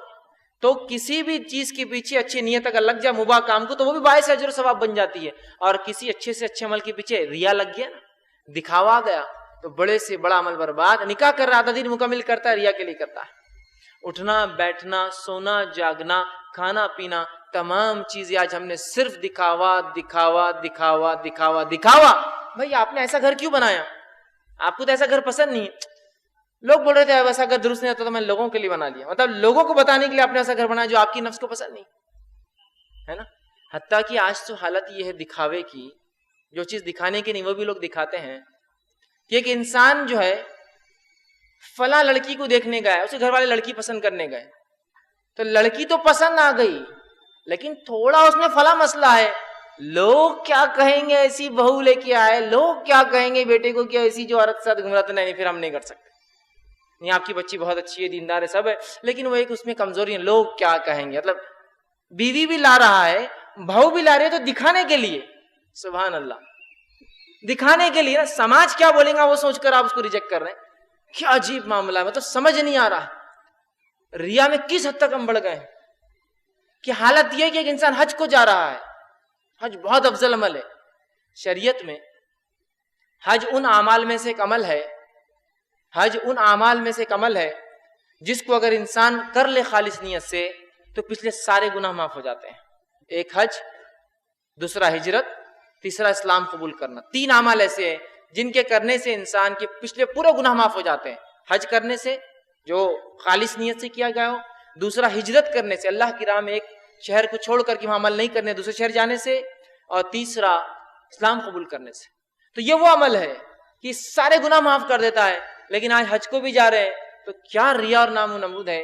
کہ ایک مرتبہ میں نے ایک محفل دیکھی، راستے پہ لوگ جمع تھے اور وہاں ڈھول بج رہا تھا، اور اس ڈھول کے بیچ ایک خاتون ہار پہن کر چل رہی تھی. مجھے لگا یار الیکشن تو ختم ہو گئے، پھر بھی پتہ نہیں ہو سکتا ری الیکشن ہوا ہوگا وارڈ کا تو جیت کے آگئی خاتون بیچاری جا رہی ہے، ڈھول بج رہا ہے اور لوگ ساتھ چل رہے ہیں. میں نے اب کسی نے کہا کہ دیکھا کہ آپ نے اس کو؟ میں نے کہا آواز آ رہی تو نظر تو جائیں گی بھائی کیا ہو رہا ہے، بلکہ دیکھ لیا. تو کہا یہ خاتون حج کو جا رہی ہے، یہ حج کو جا رہے ہیں تو ڈھول بجا کے وہ ہار پہنے لوگ لالا کے گھر سے نکل رہے ہیں، گلی میں ہار پہنا رہے ہیں کہ بھائی حج کو جا رہے باجی، اور وہ ڈھول بجا کے آگے چل رہے تاکہ اعلان کر رہے کہ ہم حج کو جا رہے ہیں. آج وہ حج بھی ہمارا دکھاوے کا مرکز بن گیا ہے. ہوا نہیں ہوا؟ بھائی ہمارے ابا کو ہم کو حج کو بھیجنا یہ سال. بھائی آپ کی استطاعت تو نہیں نا حج کو بھیجنے کی ابا کو؟ نہیں ادھار لے کے بھیجوں گا میں. کیوں؟ چاچا نے حج کر لیے، ماموں نے حج کر لیے، تایا نے حج کر لیے، سب لوگ سودو کر رہے ہیں نام پر، تو ہم بھی ابا کو حج کو بھیج دے رہے. لوگوں کے لیے حج کرایا جا رہا ہے، اللہ کے لیے حج نہیں ہو رہا ہے نا. کیا ملیں گا اس کا اجر ہمیں؟ میں حج کو اس لیے جا رہا ہوں اس لیے کہ بھائی کے رخے پہ لکھا ہوا تھا الحاج، سالوں کے رخے پہ لکھا ہوا تھا جب دعوت نامہ تھا الحاج، اور ہمارے ابا کے رخے پہ اب تک الحاج نہیں آ رہا. کتنی شرم کی بات ہے. چلو ابا حج کو جاؤ اور میں بھی حج کو جا رہا. نہیں ضروری ہے بیٹا، الحاج لکھا ہوا نہیں آ رہا ہے نا. کیسا عجیب ہو گیا ریا کا معاملہ، کیسا عجیب ہو گیا. اندازہ لگائیے الحاج. تو الحاج اور حاجی یہ بھی ایک عجیب مسئلہ ہے. کسی نے مجھے ایک بار کہا آپ حاجی صاحب ہے یا الحاج صاحب ہے؟ میں نے کہا میں حاجی صاحب بھی نہیں اور الحاج صاحب بھی نہیں ہوں. تو میں نے کہا لیکن یہ فرق کیا ہوتا ہے؟ آپ نے کہا ذرا بتائے. تو بولے حاجی وہ ہوتا ہے جس نے 1 حج کیا، الحاج وہ ہوتا ہے جس نے 2 حج کیا. میں نے کہا ماشاء اللہ. اور 3 کر لے تو الحاج حاجی، کیونکہ 2 اور 1 3 ہو جائیں گا نا پھر. اور 2 4 کر لے تو الحاج الحاج. کیا آپ کیا کریں گے اس کو؟ اور میں بولا اگر اس نے زکوٰۃ دیتا ہوں گا تو، اور نماز تو پڑھتا ہی ہوں گا نا، صدقہ اور خیرات بھی کرتا ہوں گا، تو کہا یہ سب بھی کرتا ہے. تو میں نے بولا پھر تو ایسا ہم کو کرنا پڑے گا، توحیدی، نمازی، زکاتی، صدقاتی، حاجی، اور جو اچھائی کا حکم ہے جو ہے سب لگانا پڑیں گا نا پورا اس کے نام کے آگے، چونکہ اب سب کر رہا ہے وہ. ہر چیز، ہمارے حج بھی ریا کا مرکز بن چکی ہے، ہماری نماز ریا کا مرکز بن چکی ہے نہیں ہے؟ آج تمام کام ہم دکھاوے کے لیے کر رہے ہیں. ہمیں بہت سنجیدگی سے سوچنا ہے کہ ہمارے اعمال صرف خالص اللہ کے لیے ہو، یاد رکھیے، خالص اللہ کے لیے. اس میں کوئی ریا، کوئی نام، کوئی نمود، کوئی دکھاوا کسی کے لیے وہ نہ ہو سکے تو اپنے اعمال کو خاموشی سے کیجیے، مت بتائیے دنیا کو. آج لوگ نیکی کے لیے جاتے ہیں اور لوگوں سے دعوتیں کھاتے ہیں، اور نیکی کر کے آتے ہیں لوگوں کو دعوتیں کھلاتے ہیں. اتنے کھائے تو اتنے دینا بھی پڑیں گا نا. کیا حالت بنا لی ہم نے اپنی بہرحال. تو آپ سے فرماتے ہیں جس چیز کے بارے میں سب سے زیادہ تم سے ڈرتا ہوں وہ شرک جو ہے اصغر ہے. پوچھا گیا وہ کیا ہے، تو کہا دکھاوے کے لیے کوئی کام انسان کرے. ٹھیک. اب اخلاص جو ہے یہ ایک بہت اہم چیز ہے، یاد رکھیے. اور ریا بہت خطرناک عمل ہے، یہ بات یاد رکھ لیجیے کہ کوئی بھی کام اخلاص کے ساتھ کریں گے. اور ریا اور شیطان یہی چاہتا ہے کہ ہر مومن کے اچھے کام کے اندر کہیں نہ کہیں دکھاوے کا مادہ آ جائے، اور اتنے بڑے بڑے اعمال جو ہے اس کے ایک جھٹکے میں ذرا سی غلطی کی وجہ سے پورے برباد ہو جائے. شیطان ہمارا کھلا دشمن ہے اور قیامت تک یہ دشمن رہنے والا، یاد رکھیے ہمارا. تو شیطان ہمارا دشمن ہے اور شیطان قیامت تک ہمارا دشمن ہے، یاد رکھیے. اور جب انسان کوئی عمل کرتا ہے تو شیطان کو پسند نہیں آتا کہ انسان اچھے عمل کر کے رب کو راضی کر لے، وہ فوراً اس میں ریا کا مادہ ڈال دیتا ہے. تو انسان کبھی کبھار عمل کی شروعات تو خالص کرتا ہے، لیکن بیچ میں پھر شیطان آ کر اس کی نیت بدل دیتا ہے کہ لوگ دیکھ رہے ہیں، لوگ تعریف کر رہے ہیں، لوگ چرچا کر رہے ہیں. وہ پسند کرتا ہے پھر کیا بول رہے ہیں لوگ میرے بارے میں، کیا چرچا ہو رہی ہے میری چیزوں کے بارے میں، کیا بولتے ہیں لوگ میرے رہن سہن کے بارے میں، کیا بولتے ہیں لوگ میری بات چیت کے بارے میں، کیا بولتے ہیں لوگ میری نمازوں اور عبادتوں کے بارے میں، اور میرے حج اور عمروں کے بارے میں، میرے صدقات اور زکوٰۃ کے بارے میں. اور تمام چیزیں پھر خالص اللہ کے طرف اس کا جو رخ ہونا چھوڑ کر وہ انسانوں کی خوشنودی کے ساتھ اللہ کی رضا پھر اس میں شامل ہو جاتی. اور اللہ تعالیٰ ایسے کوئی عمل کو قبول نہیں کرتا جس میں ذرہ برابر بھی کسی کو شریک کر دیا جائے، یاد رکھیے. تو شیطان نہیں چاہتا، یاد رکھیے، کہ ہمارے عمل قابل قبول ہو. تو ریا کو حتی الامکان کوشش کیجیے اپنی نفس سے نکالیے، اس کو اپنی نفس سے نکالیے اور اپنی حیثیت کو پہچانیے، شیطان کی پلاننگ کو سمجھیے، اس کے منصوبوں کو جانیے اور اس کے خلاف کام کیجیے، یاد رکھیے. تو ریا سے ہمیں بچنا ہے، یاد رکھیے. اب مخلص اخلاص کا کیا فائدہ ہوتا ہے؟ اب اخلاص کا کیا فائدہ ہوتا ہے وہ تو اب جانے دیجیے. میں ایک واقعہ رکھتا ہوں کہ ایک حدیث رکھتا ہوں کہ اخلاص والی مجلس میں بیٹھنے کا کیا فائدہ ہوتا ہے. تو ایک الگ بات ہے اخلاص، خالص نیت سے کوئی کام کیا جائے تو کیا اللہ کے پاس کتنی خوشنودی اور کتنا اللہ خوش ہوتا ہے، راضی ہوتا ہے اور کتنا اجر دیتا ہے. خالی ایسی مجلس جو اخلاص کی بنیاد پہ ہوتی ہے اللہ کیا اجر دیتا. سنیے آپ صلی اللہ علیہ وسلم فرماتے ہیں، صحیح مسلم کی روایت ہے، اللہ کے رسول صلی اللہ علیہ وسلم نے فرمایا، ابو ہریرہ رضی اللہ عنہ کے راوی کہتے ہیں کہ اللہ کے رسول صلی اللہ علیہ وسلم فرمایا جب کسی مجلس میں لوگ جمع ہوتے ہیں اور اللہ کا ذکر کرتے ہیں تو فرشتے کچھ تعینات ہوتے ہیں جو گھومتے رہتے اور ڈھونڈتے کون کہاں اللہ کا ذکر ہو رہا ہے. جب ایسی مجلسوں کو پاتے ہیں تو گھیر دیتے ہیں اور پھر فرشتوں پر فرشتے گھیرتے چلے جاتے ہیں اور یہ اپنے پروں کو پھیلا دیتے ہیں حتیٰ کہ ان کی تہ بتہ آسمان تک پہنچ جاتی ہے. سب گھیر لیتے ہو ان کے پروں سے، وہ آسمان تک ڈھانک لیتے ہیں. اور اس کے بعد جو ہے وہ ان کے اعمال کو لکھتے ہیں، سنتے ہیں. اور جب اللہ کے پاس جاتے ہیں تو اللہ ان سے سوال کرتا ہے، حالانکہ اللہ کو معلوم ہوتا ہے کہ کیا ہے، لیکن پھر بھی وہ سوال کرتا ہے، پوچھتا ہے کیا ہوا میرے بندے، کیا کر رہے تھے؟ تو کہتے ہیں اللہ ہم ایک جگہ جا رہے تھے اور تیرے کچھ مخلص بندے بیٹھے تھے، تیرا ذکر کر رہے تھے، تمہید کر رہے تھے، تکبیر پڑھ رہے تھے، تحلیل کر رہے تھے، تیری تعریفیں بیان کر رہے تھے. تو اللہ کہتا اچھا کیا مانگا انہوں نے آخر میں، کیا دعا کی؟ تو کہا اللہ انہوں نے دعا کی آخر میں کہ جو ہے اللہ ہماری مغفرت کر اور ہمیں جہنم سے نجات دے. تو اللہ کہتا ہے کہ فرشتوں اس کا گواہ رہنا، وہ جو دعا کر رہے تھے میں نے اس دعا کو قبول کر لیا اور سارے لوگ جو مجلس میں تھے ساروں کی میں نے مغفرت کر دی اور سب کو جہنم سے میں نے نجات دے دی. تو فرشتے کہتے اللہ اس میں کچھ لوگ ایسے تھے جو بس ایسا راستے سے جا رہے تھے اور وہ کسی نے بولا تو آ کے مجلس سے بس بیٹھ گئے. تو اللہ کے رسول صلی اللہ علیہ وسلم فرماتے اور کہتے اللہ ان کے جواب دیتا اور کہتا ہے وہ ایسی مجلس تھی فرشتوں کہ جن میں بیٹھنے والا بھی محروم نہیں رہتا، بیٹھنے والا بھی فائدہ اٹھا لیتا. تو صرف مخلص لوگوں کے مجلس میں بیٹھنے والے کی مغفرت ہو جا رہی ہے. تو اخلاص کے کیا فائدے ہوں گے اندازہ لگائیں. صرف بیٹھا ہے آ کر مجلس میں، فرشتوں کو پتا ہے کہ اس کی نیت یہ تھی کہ بس جا رہا تھا، کسی نے کہا بھائی چلیے تو بیٹھ گیا. تو یہ اس کی فضیلت ہے کہ اللہ جو کہہ رہا ہے کہ میں نے سب کو معاف کر دیا اس مجلس کے لوگوں کو، فرشتے کہتے ہیں اللہ اس میں تو ایسے بھی لوگ تھے جو نیت سے نہیں آتے، بس جاتے جاتے آ گئے۔ اللہ کہتا ہے اور جواب دیتا ہے کہ اس مجلس میں بیٹھنے والا بھی مایوس نہیں ہو سکتا، کیونکہ یہ مخلص لوگوں کی مجلس تھی۔ تو اخلاص کے کیا فائدے ہوں گے، صرف مخلص لوگوں کی مجلس کے یہ فائدے ہیں، ٹھیک ہے۔ اسی طرح جو ہے اخلاص کے فائدوں کے تعلق سے ایک متفقہ علیہ روایت ہے۔ آپ صلی اللہ علیہ وسلم فرماتے ہیں کسی عمل کو بغیر ریا کے انسان جب کرتا ہے، مخلص کرتا ہے، اس کے فائدے یہ ہوتے ہیں۔ آپ فرماتے ہیں کہ 3 لوگ تھے جو بارش سے بچنے کے لیے ایک گفا میں داخل ہو گئے، اچانک اوپر سے ایک پتھر گرا اور گفا کا منہ بند ہو گیا۔ تینوں نے ایک دوسرے سے کہا اب کوئی ایسا عمل یاد کرو جو خالص اللہ کے لیے دنیا میں کی مطلب ہم نے کر کے آئے تھے، انشاءاللہ العزیز اللہ تعالیٰ اس خالص عمل کے وسیلے سے ہمیں اس مصیبت سے نجات دیں گا۔ اور تینوں پھر اپنا اپنا ایک خالص عمل یاد کرتے ہیں۔ پہلا شخص کہتا ہے اللہ میں نے خالص نیت سے اپنے والدین کے لیے بکریوں کا دودھ نکالا، لیکن اس دن وہ سو گئے تھے، حدیث لمبی ہے لیکن میں مختصر بیان کر رہا ہوں، لیکن میں رکا رہا اور ان کے جاگنے تک انتظار کیا حتیٰ کہ صبح ہو گئی، لیکن میں نے اخلاص نیت سے یہ کام صرف اس لیے کیا کہ میرے والدین مجھ سے راضی ہو جائے، تو مجھ سے راضی ہو جائے، میرے والدین مجھ سے خوش ہو جائے۔ ٹھیک، والدین کی اطاعت اللہ کے حکم کے مطابق وہ کر رہا تھا کہ میرے والدین خوش ہوں گے تو رب بھی خوش ہوں گا، اور لہٰذا یہ میں نے میرے بچے رو رہے تھے ان کو بھی دودھ نہیں دیا، صرف تیرے لیے اللہ، لہٰذا یہ عمل تیرے لیے خالص کیا تھا، اگر یہ عمل تیرے پاس قابل قبول ہے اس مصیبت کو ہٹا دے۔ پتھر تھوڑا ہٹ گیا، لیکن اتنا ہٹا صرف جھانک سکتے تھے، نکل نہیں سکتے تھے۔ دوسرے نے کہا اللہ میں جو ہے میری بری نیت تھی اپنی ایک بہن پر، رشتے کی بہن، اس کی چچیری یا تیری یا اس طرح کی کوئی رشتے کی بہن تھی، اور میں چاہتا تھا کہ اس سے میں بد فعلی کروں، زنا کروں، لیکن وہ مجھے اس سے جو ہے ہمیشہ رکتی تھی۔ اور ایک دن میں نے جو ہے جب وہ مجبور ہو گئی اور اس کو پیسوں کی ضرورت تھی، میرے پاس آئی اور کہا مجھے کچھ روپیوں کی ضرورت ہے دے دو، تو میں نے سوچا یہ اچھا موقع، میں نے کہا کہ اب میں روپیے تو تجھے تبھی دوں گا جب تو یہ عمل کر لے۔ وہ اتنی مجبور تھی، اس کی مجبوری نے اسے مجبور کر دیا کہ وہ راضی ہو جائے، وہ راضی ہو گئی اور میں نے اسے پیسے دیے۔ اس کے بعد جب وہ میرے پاس آئی اور میں اس کے قریب گیا تو اس خاتون نے کہا، چونکہ وہ تقوی والی تھی، کہا اے اللہ کے بندے اللہ سے ڈر اور یہ کام نہ کر۔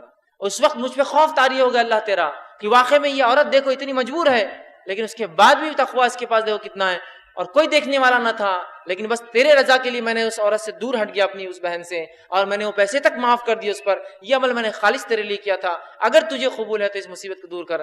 پتھر اور ہٹ گیا، لیکن ابھی اتنا نہ ہٹا کہ نکل سکے۔ تیسرے شخص نے پھر جو ہے اللہ کے پاس وہ وسیلہ دیا اور کہا اللہ ایک مزدور میرے پاس مزدوری کرنے آیا تھا، اس کی اجرت میں نے جو میرے پاس رہ گئی اور وہ چلا گیا بغیر لیے کے، اور میں نے اس اجرت کو انویسٹ کر دیا اور اس سے میں نے خوب کمایا، اتنا کمایا کہ 2 پہاڑوں کے بیچ میں تمام چیزیں جو تھی جانور میرے بھرے تھے، وہ ایک دن آیا اور کہا اے بندے میری اجرت، میرا جو کمایا ہوا پیسہ تھا واپس دے۔ میں نے کہا تیری اجرت سے میں نے اتنا کچھ کما لیا۔ اس نے کہا اے شخص مذاق مت کر، تھوڑی بہت اجرت تھی۔ میں نے کہا کہ تیرے پیسے کو میں نے اس میں لگا دیا تجارت میں، اللہ نے برکت دے دی، اور اللہ اس شخص نے ہر چیز لے گیا پہاڑ کے بیچ میں جو کچھ تھا، اور میں نے تیری رضا کے لیے سب کچھ اسے دے دیا، اور یہ کام میں نے تیرے لیے کیا تھا، اگر تجھے قبول ہے تو مصیبت ہم سے دور کر۔ اور پتھر ہٹ گیا اور وہ تینوں نکل گئے۔ دیکھ رہے آپ، خالص نیت سے کیے گئے اعمال دنیا میں وسیلہ بنتے ہیں ہمارے لیے، تاکہ اللہ سے مصیبت اور وقت ان کو وسیلہ بنائے۔ کتنی فائدے ہیں اخلاص کے۔ یوسف علیہ السلام کا واقعہ یہ دیکھتے ہیں۔ یوسف علیہ السلام اللہ کے ایک برگزیدہ نبی، اور نبی اکرم صلی اللہ علیہ وسلم کی تعریف کی اور کہا یوسف سے بہترین شجرہ نسب کس کا ہو سکتا ہے؟ یوسف ابن یعقوب ابن اسحاق ابن ابراہیم، کس کا نسب نامہ، کس کا شجرہ، کس کا خاندانی نسب اتنا اعلیٰ ہو سکتا ہے کہ پردادا بھی نبی، دادا بھی نبی، باپ بھی نبی اور پوتا بھی نبی۔ یوسف ابن یعقوب ابن اسحاق ابن ابراہیم، کیا نسب اندازہ لگائی۔ تو یوسف علیہ السلام کے تعلق سے اللہ فرماتا ہے سورہ یوسف سورہ نمبر 12 آیت نمبر 24 میں، اور یوسف علیہ السلام کے تعلق سے تو میں خاص طور سے کہوں گا نوجوانوں کو کہ یوسف علیہ السلام کی زندگی ضرور مطالعہ کرے ایک بار۔ وہ اس نوجوان کی زندگی ہے جس کو ایک عورت نے خاموشی میں، اکیلے میں، ایک بہت اونچے درجے کی عورت تھی، وہ راز ظاہر ہونے کا کوئی چانس بھی نہیں تھا، اس نے آفر کیا بدفعلی کے لیے، زنا کے لیے، لیکن یوسف وہ نوجوان تھے جنہوں نے اس کے آفر کو ٹھکرایا، جبکہ رب کے علاوہ کوئی دیکھنے والا نہ تھا، دنیا میں کسی کو نہیں پتا تھا کیا ہو رہا ہے، لیکن اس کے بعد بھی وہ زنا جیسے عمل کے قریب نہیں گئے۔ تو یوسف آج کے نوجوانوں کے لیے، امت مسلمہ کے ایک رول ماڈل ہے اپنی نفس کو بچانے کے لیے۔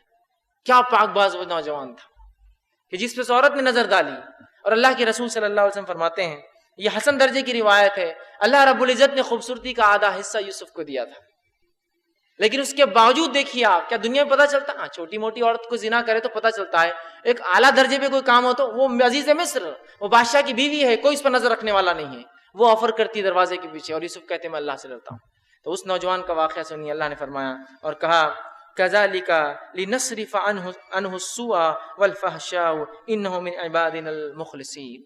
یوسف کی ایک صفت بیان کی اور فرمایا ہم نے اسے جو جیل میں ڈالا یوسف کو، وہ اس لیے ڈالا کہ اسے ہم برائی سے بچا لے، چونکہ عزیز مصر کی جو بیوی تھی وہ آپ پر الزام لگا چکی تھی زنا کا، اور یوسف علیہ السلام بڑے پریشان تھے اس کے الزام سے، آپ نے عمل تو نہیں کیا، تو اللہ نے اس الزام سے بچانے کے لیے اور اس کے گناہ سے بچانے کے لیے، تاکہ وہ پھر الزام نہ لگائے اور آپ کو گناہ کی طرف نہ کھینچے، یوسف علیہ السلام کے لیے اللہ نے طے کر دیا کہ وہ جیل میں چلے جائیں۔ تو اللہ فرماتا ہے کہ ہم نے جو کچھ کیا یوسف کے ساتھ وہ اس لیے کیا کہ وہ برائی سے اور بے حیائی سے بچ جائے، اور اللہ نے فرمایا کو دور کر دے، اور بے شک وہ ہمارے مخلص بندوں میں تھا۔ یوسف علیہ السلام کے اخلاص نے آپ کو اس بدفعلی سے اور برے عمل سے بچا لیا۔ اخلاص جن نوجوانوں میں ہوتا ہے وہ زنا اور بدفعلی کی طرف نہیں جاتے، یاد رکھیے، اس لیے کہ وہ مخلص ہوتے ہیں اور اپنے رب سے ڈرتے اور خوف کھاتے ہیں کہ ہاں کوئی دیکھنے والا تو نہیں، لیکن رب تو دیکھ رہا ہے نا، شہر تو اجنبیوں کا ہے، لوگ تو اجنبی ہے، پہچاننے والا نہیں ہے، لیکن میرا رب تو مجھے جان رہا ہے نا۔ اور کسی کہنے والے نے بڑی پیاری بات کہی تھی، اس بات کو آپ ذہن نشین کر لیں، بہت پیاری بات ہے، اکیلے میں خفیت میں گناہ کرنے سے بہت ڈرنا، اس لیے کہ جب خفیت اور اکیلے اور سیکرٹ میں گناہ کرتے ہو تو جو جج ہے وہی گواہ ہے۔ خاموشی میں جب انسان گناہ کرتا ہے نا، تو انہوں نے کہا کہ اس سے تو بہت ڈرنا، اس لیے کہ وہاں جو جج ہے وہی گواہ ہے، لیکن جج اللہ ہے اور خفیت میں کیا گیا گناہ کے اوپر گواہ بھی اللہ ہے۔ تو کہا خاموشی اور خفیت میں گناہ مت کرنا، اس لیے کہ خفیت میں کیے گیا گناہ کا انجام یہ ہوتا ہے کہ جو منصف حاکم اور جو جج ہے وہی گواہ بھی اس کیس کے اندر۔ اندازہ لگائی جس کیس میں گواہ اور جج ایک ہی ہو، کیا حال ہوگا، اس کیس کو جیت سکتے ہیں آپ؟ تو اخلاص بڑی اہم چیز ہے۔ تو یوسف علیہ السلام دیکھیے اخلاص کی بنیاد پر اللہ رب العزت نے ان کی حفاظت فرمائی۔ اخلاص کے ثمرات اور فائدے، ابراہیم علیہ السلام، ہاجرہ علیہ السلام، کون نہیں جانتا ان دو شخصیات کو، ایک نبی اللہ کے اور دوسری ان کی بیوی، اور کیا اخلاص تھا دونوں میاں بیوی کا، کیا اخلاص تھا۔ اندازہ لگائیے آپ کہ ابراہیم علیہ السلام کے تعلق سے یاد رکھیے ہمارا ایمان ہے، وہ اللہ کے نبی تھے، ٹھیک، اور ہاجرہ ان کی بیوی تھی۔ آپ اندازہ لگائیے اللہ رب العزت نے ابراہیم کو حکم دیا کہ اپنے بیوی اور نومولود بچے کو، اسماعیل کو، جو آپ کی اولاد تھی اور پتہ نہیں 80 سال کے بعد کس عمر کے اندر، 80 سے اوپر آپ کی عمر تھی، پیدا ہوئی، اس بیوی اور بچے کو لے جا کر بیابان بغیر آباد علاقے میں چھوڑ دے، جس کو آج اس شہر کو مکہ نام سے پہچانتے ہیں۔ ابراہیم علیہ السلام نکلتے ہیں اللہ کے حکم کی تعمیل میں، مخلص بن دیتے اللہ کی، لے جا کر چھوڑ دیتے ہیں، اتار دیتے ایک جگہ بچے اور بیوی کو، اور تھوڑے سے کھجور اور پانی دیتے ہیں۔ صحیح بخاری میں پورے واقعے کی تفصیلات آتی ہے، وقت نہیں ہے، بس مختصر بیان کر رہا ہوں۔ جب پلٹ کر جانے لگتے تو بیوی کہتی ہے ہاجرہ کی، ابراہیم کس کے بھروسے چھوڑے جاتے ہو؟ اور یہ کوئی وہ مکہ نہیں تھا جس کے اندر عمارتیں ہیں اور ہوٹلیں ہیں اور بازار ہے اور انسانیت کی ریل پیل اور دنیا بھر کی چیزیں ہیں، یہ وہ مکہ تھا جو ابھی آباد نہیں ہوا تھا، یہ پہلے سٹیزن تھے مکہ کے یہ دو لوگ، ہاجرہ اور اسماعیل۔ تو کہا کس کے بھروسے چھوڑے جاتے ہو؟ کیا اللہ کا حکم ہے؟ 3 بار پوچھا، جواب نہیں آتا، کہا کیا اللہ کا حکم ہے؟ تو کہا ہاں اللہ کا حکم ہے۔ تو کہا پھر جاؤ، اللہ ہمیں ضائع نہیں کریں گے، اس لیے کہ اللہ نیک بندوں کو، اس کے مخلص بندوں کو ضائع کرتا بھی نہیں۔ کہا چلے جاؤ۔ ابراہیم علیہ السلام نکل کر جاتے ہیں، پورا واقعہ ہم جانتے ہیں، پانی ختم ہو جاتا ہے، کھجوریں ختم ہو جاتی ہے، دودھ ختم ہو جاتا ہے نا، بچہ دودھ سے بلبلاتا ہے، ہاجرہ پریشان ہوتی ہے کہ کیا کروں، اس کو کیا پلاؤں، سوچتی ہے پانی دیکھوں، انسان دیکھوں، چرند پرند دیکھوں، آبادی دیکھوں، بستی دیکھوں، ایک طرف سے نکلتی ہے اور ایک ٹیلے پر چڑھ جاتی ہے، سوچتی ہے یہاں سے کچھ دکھ جائیں گا، بچے کی فکر ہوتی ہے، بچے کوئی چیل کوا جانور اچک نہ لے، فوراً واپس دوڑتی ہوئی آتی ہے، دیکھتی بچہ سکون میں، سوچتی ہے ادھر کچھ دکھ جائے، پھر بھاگ کے ایک ٹیلے پر چڑھتی ہے، وہ ٹیلا جہاں پہلے گئی تھی اسے صفا کہتے ہیں، اور وہ ٹیلا جہاں دوسری بار گئی تھی اسے مروہ کہتے ہیں، ان پہاڑوں کو آج ہم، اور ایسے 7 بار بھاگی کہ کچھ مل جائے، کوئی انسان، کوئی بستی، کوئی پرندہ، کوئی پانی، کچھ نہ کچھ تو سہولت ہو جائے۔ 7 بار وہ بھاگتی ہے، اس کے بعد اللہ رب العزت زمزم زمین سے نکالتا ہے، پورا لمبا واقعہ ہے، لیکن یہاں ابراہیم علیہ السلام کا اخلاص اور آپ کی بیوی ہاجرہ کا اخلاص دیکھیے کہ ان کے اخلاص کے کیے گئے وہ عمل پہ نہ دنیا دیکھنے والی تھی، نہ کوئی انسان انہیں دیکھ رہا تھا، نہ کسی کو پتا تھا کہ اس بیابان جو بے آباد علاقے میں ایک مرد، ایک بچہ اور ایک عورت ہے، لیکن انہوں نے خالص اللہ کے لیے وہ کام کیا، اللہ کی رضا کے لیے اس علاقے میں رک گئی، اپنے شوہر کی اطاعت کی، انہوں نے اپنے نبی کی اطاعت کی اور وہاں رک گئی۔ اللہ کو وہ اخلاص ایسا پسند آیا، اور یاد رکھیے اللہ کا طریقہ ہے، جب اللہ کسی بندے کے اخلاص کو پسند کرتا ہے نا، اس کے واقعے کو اور اس عمل کو قیامت تک باقی رکھ دیتا ہے۔ ہاجرہ کے اس عمل کو اللہ نے اتنا محبوب جانا جو اس نے خالص اللہ کے لیے کیا تھا کہ قیامت تک کے لیے صحیح کے عمل کو حج کا رکن بنا کے چھوڑ دیا. صحیح کرتے ہیں نا, حج میں جاتے ہیں, عمرہ بھی نہیں ہوتا اس کے بغیر, حج بھی نہیں ہوتا صحیح. وہ 7 بار جو صفا مروا کے چکر مارتے ہیں, یہ وہ اس عورت کی خالص نیت تھی جس کی وجہ سے اللہ نے قبول کر لیا اور آنے والے دور تک واقعے کو یاد رکھا. بچہ بڑا ہوتا ہے, اللہ حکم دیتا ہے ابراہیم اس کو ذبح کر دو. پھر ایک آزمائش, ابراہیم اتنے خالص سے اپنی نیت میں جاتے ہیں اور ذبح کرنے کو تھے, اللہ اس کو ہٹا لیتا ہے بچے کو, ایک جو ہے جانور وہاں آ جاتا ہے, اور اللہ رب العزت اس عمل کو قیامت تک کے لیے باقی رکھتا ہے. اور عید الاضحیٰ یہ ابراہیم علیہ السلام کی یاد ہے. اس لیے میں نے کہا جب بندہ اخلاص سے کوئی کام کرتا ہے اللہ اس بات کو, اس عمل کو باقی رکھ دیتا اٹھا کر. تو یہ اخلاص ہے ابراہیم علیہ السلام کا, اور یہ اخلاص ہے حاجرہ علیہ السلام کا. اخلاص کے بڑے فائدے یاد رکھیں. وقت نہیں کہ سارے واقعات میں رکھوں آپ کے سامنے. اب ہم دیکھتے ہیں اخلاص جو ہے ہمارے ہر کام میں ہونا چاہیے. یاد رکھیں ہر کام میں ہم اخلاص کے ساتھ کام کریں. نماز, روزہ, قیام, زکوٰۃ, حج, عمرہ, کسی چیز کی خرید و فروخت, چیزوں کو لینا اور دینا, تمام جو کچھ معاملات زندگی کے بہرحال ہوتے ہیں, صدقات ہے اور خیرات ہے اور استغفار ہے اور توبہ ہے اور جو بھی چیزیں, کثرت سجود ہے, تلاوت قرآن ہے, جو کچھ اعمال زندگی کی صبح سے شام تک ہو, لوگوں کو سلام کرنا ہے, لوگوں سے ملاقاتیں ہیں, لوگوں سے میل جول کرنا ہے, سب اللہ کے لیے, سب اللہ کی رضا کے لیے, اللہ راضی ہو جائے. کہ تو رسول اللہ نے کہا لوگوں سے ملاقات کیا کرو, سلام کیا کرو, بس اللہ تو راضی ہو جائے, میں وہ عمل کو کر رہا ہوں اپنے نبی کے کہے کے مطابق. ہر کام کو اخلاص کے ساتھ کرنا. یاد رکھیے اخلاص کیا, یہ فائدے کیا ہے, اور پھر ریا کے نقصانات کیا آپ کے سامنے رکھتا ہوں. میں نے اخلاص کے 7 فائدے اور ریا کے 7 فائدے اور 7 نقصانات بہرحال جمع کیے. اس سے زائد ہے قرآن حدیث میں, لیکن میں نے جو ہے 7 کا انتخاب کیا ہے بہرحال. ٹھیک ہے, تو بہرحال ہم اخلاص کے فائدوں کی طرف بڑھ رہے تھے, اور ہم نے اخلاص, اس کی اہمیت اور کچھ واقعات میں نے آپ کے سامنے رکھے. اب آئیے اخلاص کے چند ہم فائدے دیکھتے ہیں کہ اخلاص کے کیا فائدے ہوتے ہیں. جن میں سے پہلا فائدہ بہرحال میں نے آپ کے سامنے رکھا تھا کہ اللہ کے رسول صلی اللہ علیہ وسلم نے فرمایا اللہ کسی قوم کو فتح یابی اس کی کمزوروں کی دعا اور اخلاص کی وجہ سے دیتا ہے. کمزوروں کی دعا اور جو مخلص لوگ ہوتے ہیں ان کی وجہ سے اللہ رب العزت جو ہے کسی قوم کو فتح یابی دیتا ہے. تو اگر آج ہماری کوئی رسوائی ہے, ہم قوموں کے اندر رسوا ہے, دنیا کے اندر ہم جو ہے مغلوب ہے, ہم دبے ہوئے, تو اس کی وجہ یہ ہے کہ کمزوروں کی دعائیں ہم نہیں لیتے, اور دوسرا ہم میں اخلاص و باقی ہے جو صحابہ کا اخلاص تھا. دوسرا اخلاص کا جو فائدہ ہوتا ہے وہ یہ ہے کہ جو ہے اللہ کے عذاب سے جو ہے انسان نجات پاتا ہے. یاد رکھیے سورہ انسان کے اندر اللہ رب العزت نے فرمایا, سورہ نمبر 76 آیت نمبر جو 8 سے لے کر 12 تک, کہ نیک لوگوں کی کچھ صفتیں ان آیتوں میں بیان کی گئی, جس میں اللہ رب العزت نے فرمایا ان کی صفتیں, اور یوں فرمایا کہ نیک لوگ مخلص نیت سے جو اللہ کے لیے خرچ کرتے ہیں, لوگوں کو کھلاتے ہیں, اور خرچ کرنے اور کھلانے کے بعد یہ کہتے ہیں کہ یہ عمل ہم نے اس لیے کیا کہ ہمارا رب ہم سے راضی ہو جائے, ہم دنیا میں تم سے کوئی بدلہ اور فائدہ نہیں چاہتے, یا کوئی نام نہیں چاہتے کہ لوگ ہماری تعریف کریں, اور ہم نے خالص یہ اللہ کے لیے کیا. تو ایسے لوگ جو اللہ کے لیے خالص غریبوں کو کھلاتے ہیں, محتاجوں اور مسکینوں کو کھلاتے ہیں, اور اللہ کی راہ میں خرچ کرتے ہیں, ایسا خرچ کرتے ہیں کسی کو خبر بھی نہ ہوتی ہے, اخلاص کے ساتھ صرف اللہ کے لیے, تو ایسے لوگوں کے لیے اللہ کے رسول فرماتے ہیں کہ ایسا کیا گیا خرچ جو ہوتا ہے جو ہے ایسے لوگ جو خالص نیت سے خرچ کرتے ہیں اللہ کی رضا کے لیے, یہ لوگ جو ہے جنتی ہوں گے. اور جنتی لوگوں کی صفت ہے کہ وہ جو اخلاص کے ساتھ خرچ کرتے ہیں. تیسری چیز اخلاص کا جو تیسرا فائدہ ہے وہ یہ ہے کہ دنیا میں گمراہی سے نجات جو ہے حاصل ہوتی ہے. جو آدمی مخلص ہوتا ہے اللہ رب العزت کو دنیا کی گمراہی سے نجات دیتا ہے. اور ہم نے جو ہے میں نے آپ کے سامنے جو ہے یوسف علیہ السلام کا پورا واقعہ رکھا کہ کس طرح سے جو ہے یوسف علیہ السلام نے اخلاص کو اپنا طریقہ اور شیوا بنایا. اللہ رب العزت نے جو ہے اخلاص کی بنیاد پر آپ کی جو حفاظت کری, اس لیے کہ آپ ایک مخلص بندوں میں تھے اپنے. چوتھا فائدہ جو اخلاص کا ہوتا ہے وہ یہ ہے کہ ہدایت میں اضافہ ہوتا ہے. یاد رکھیے جو انسان مخلص ہو کر کام کرتا ہے اللہ اس کو زیادہ کر دیتا ہے اس کے اخلاص کے اندر, بڑھا دیتا ہے اس کو اخلاص کے اندر.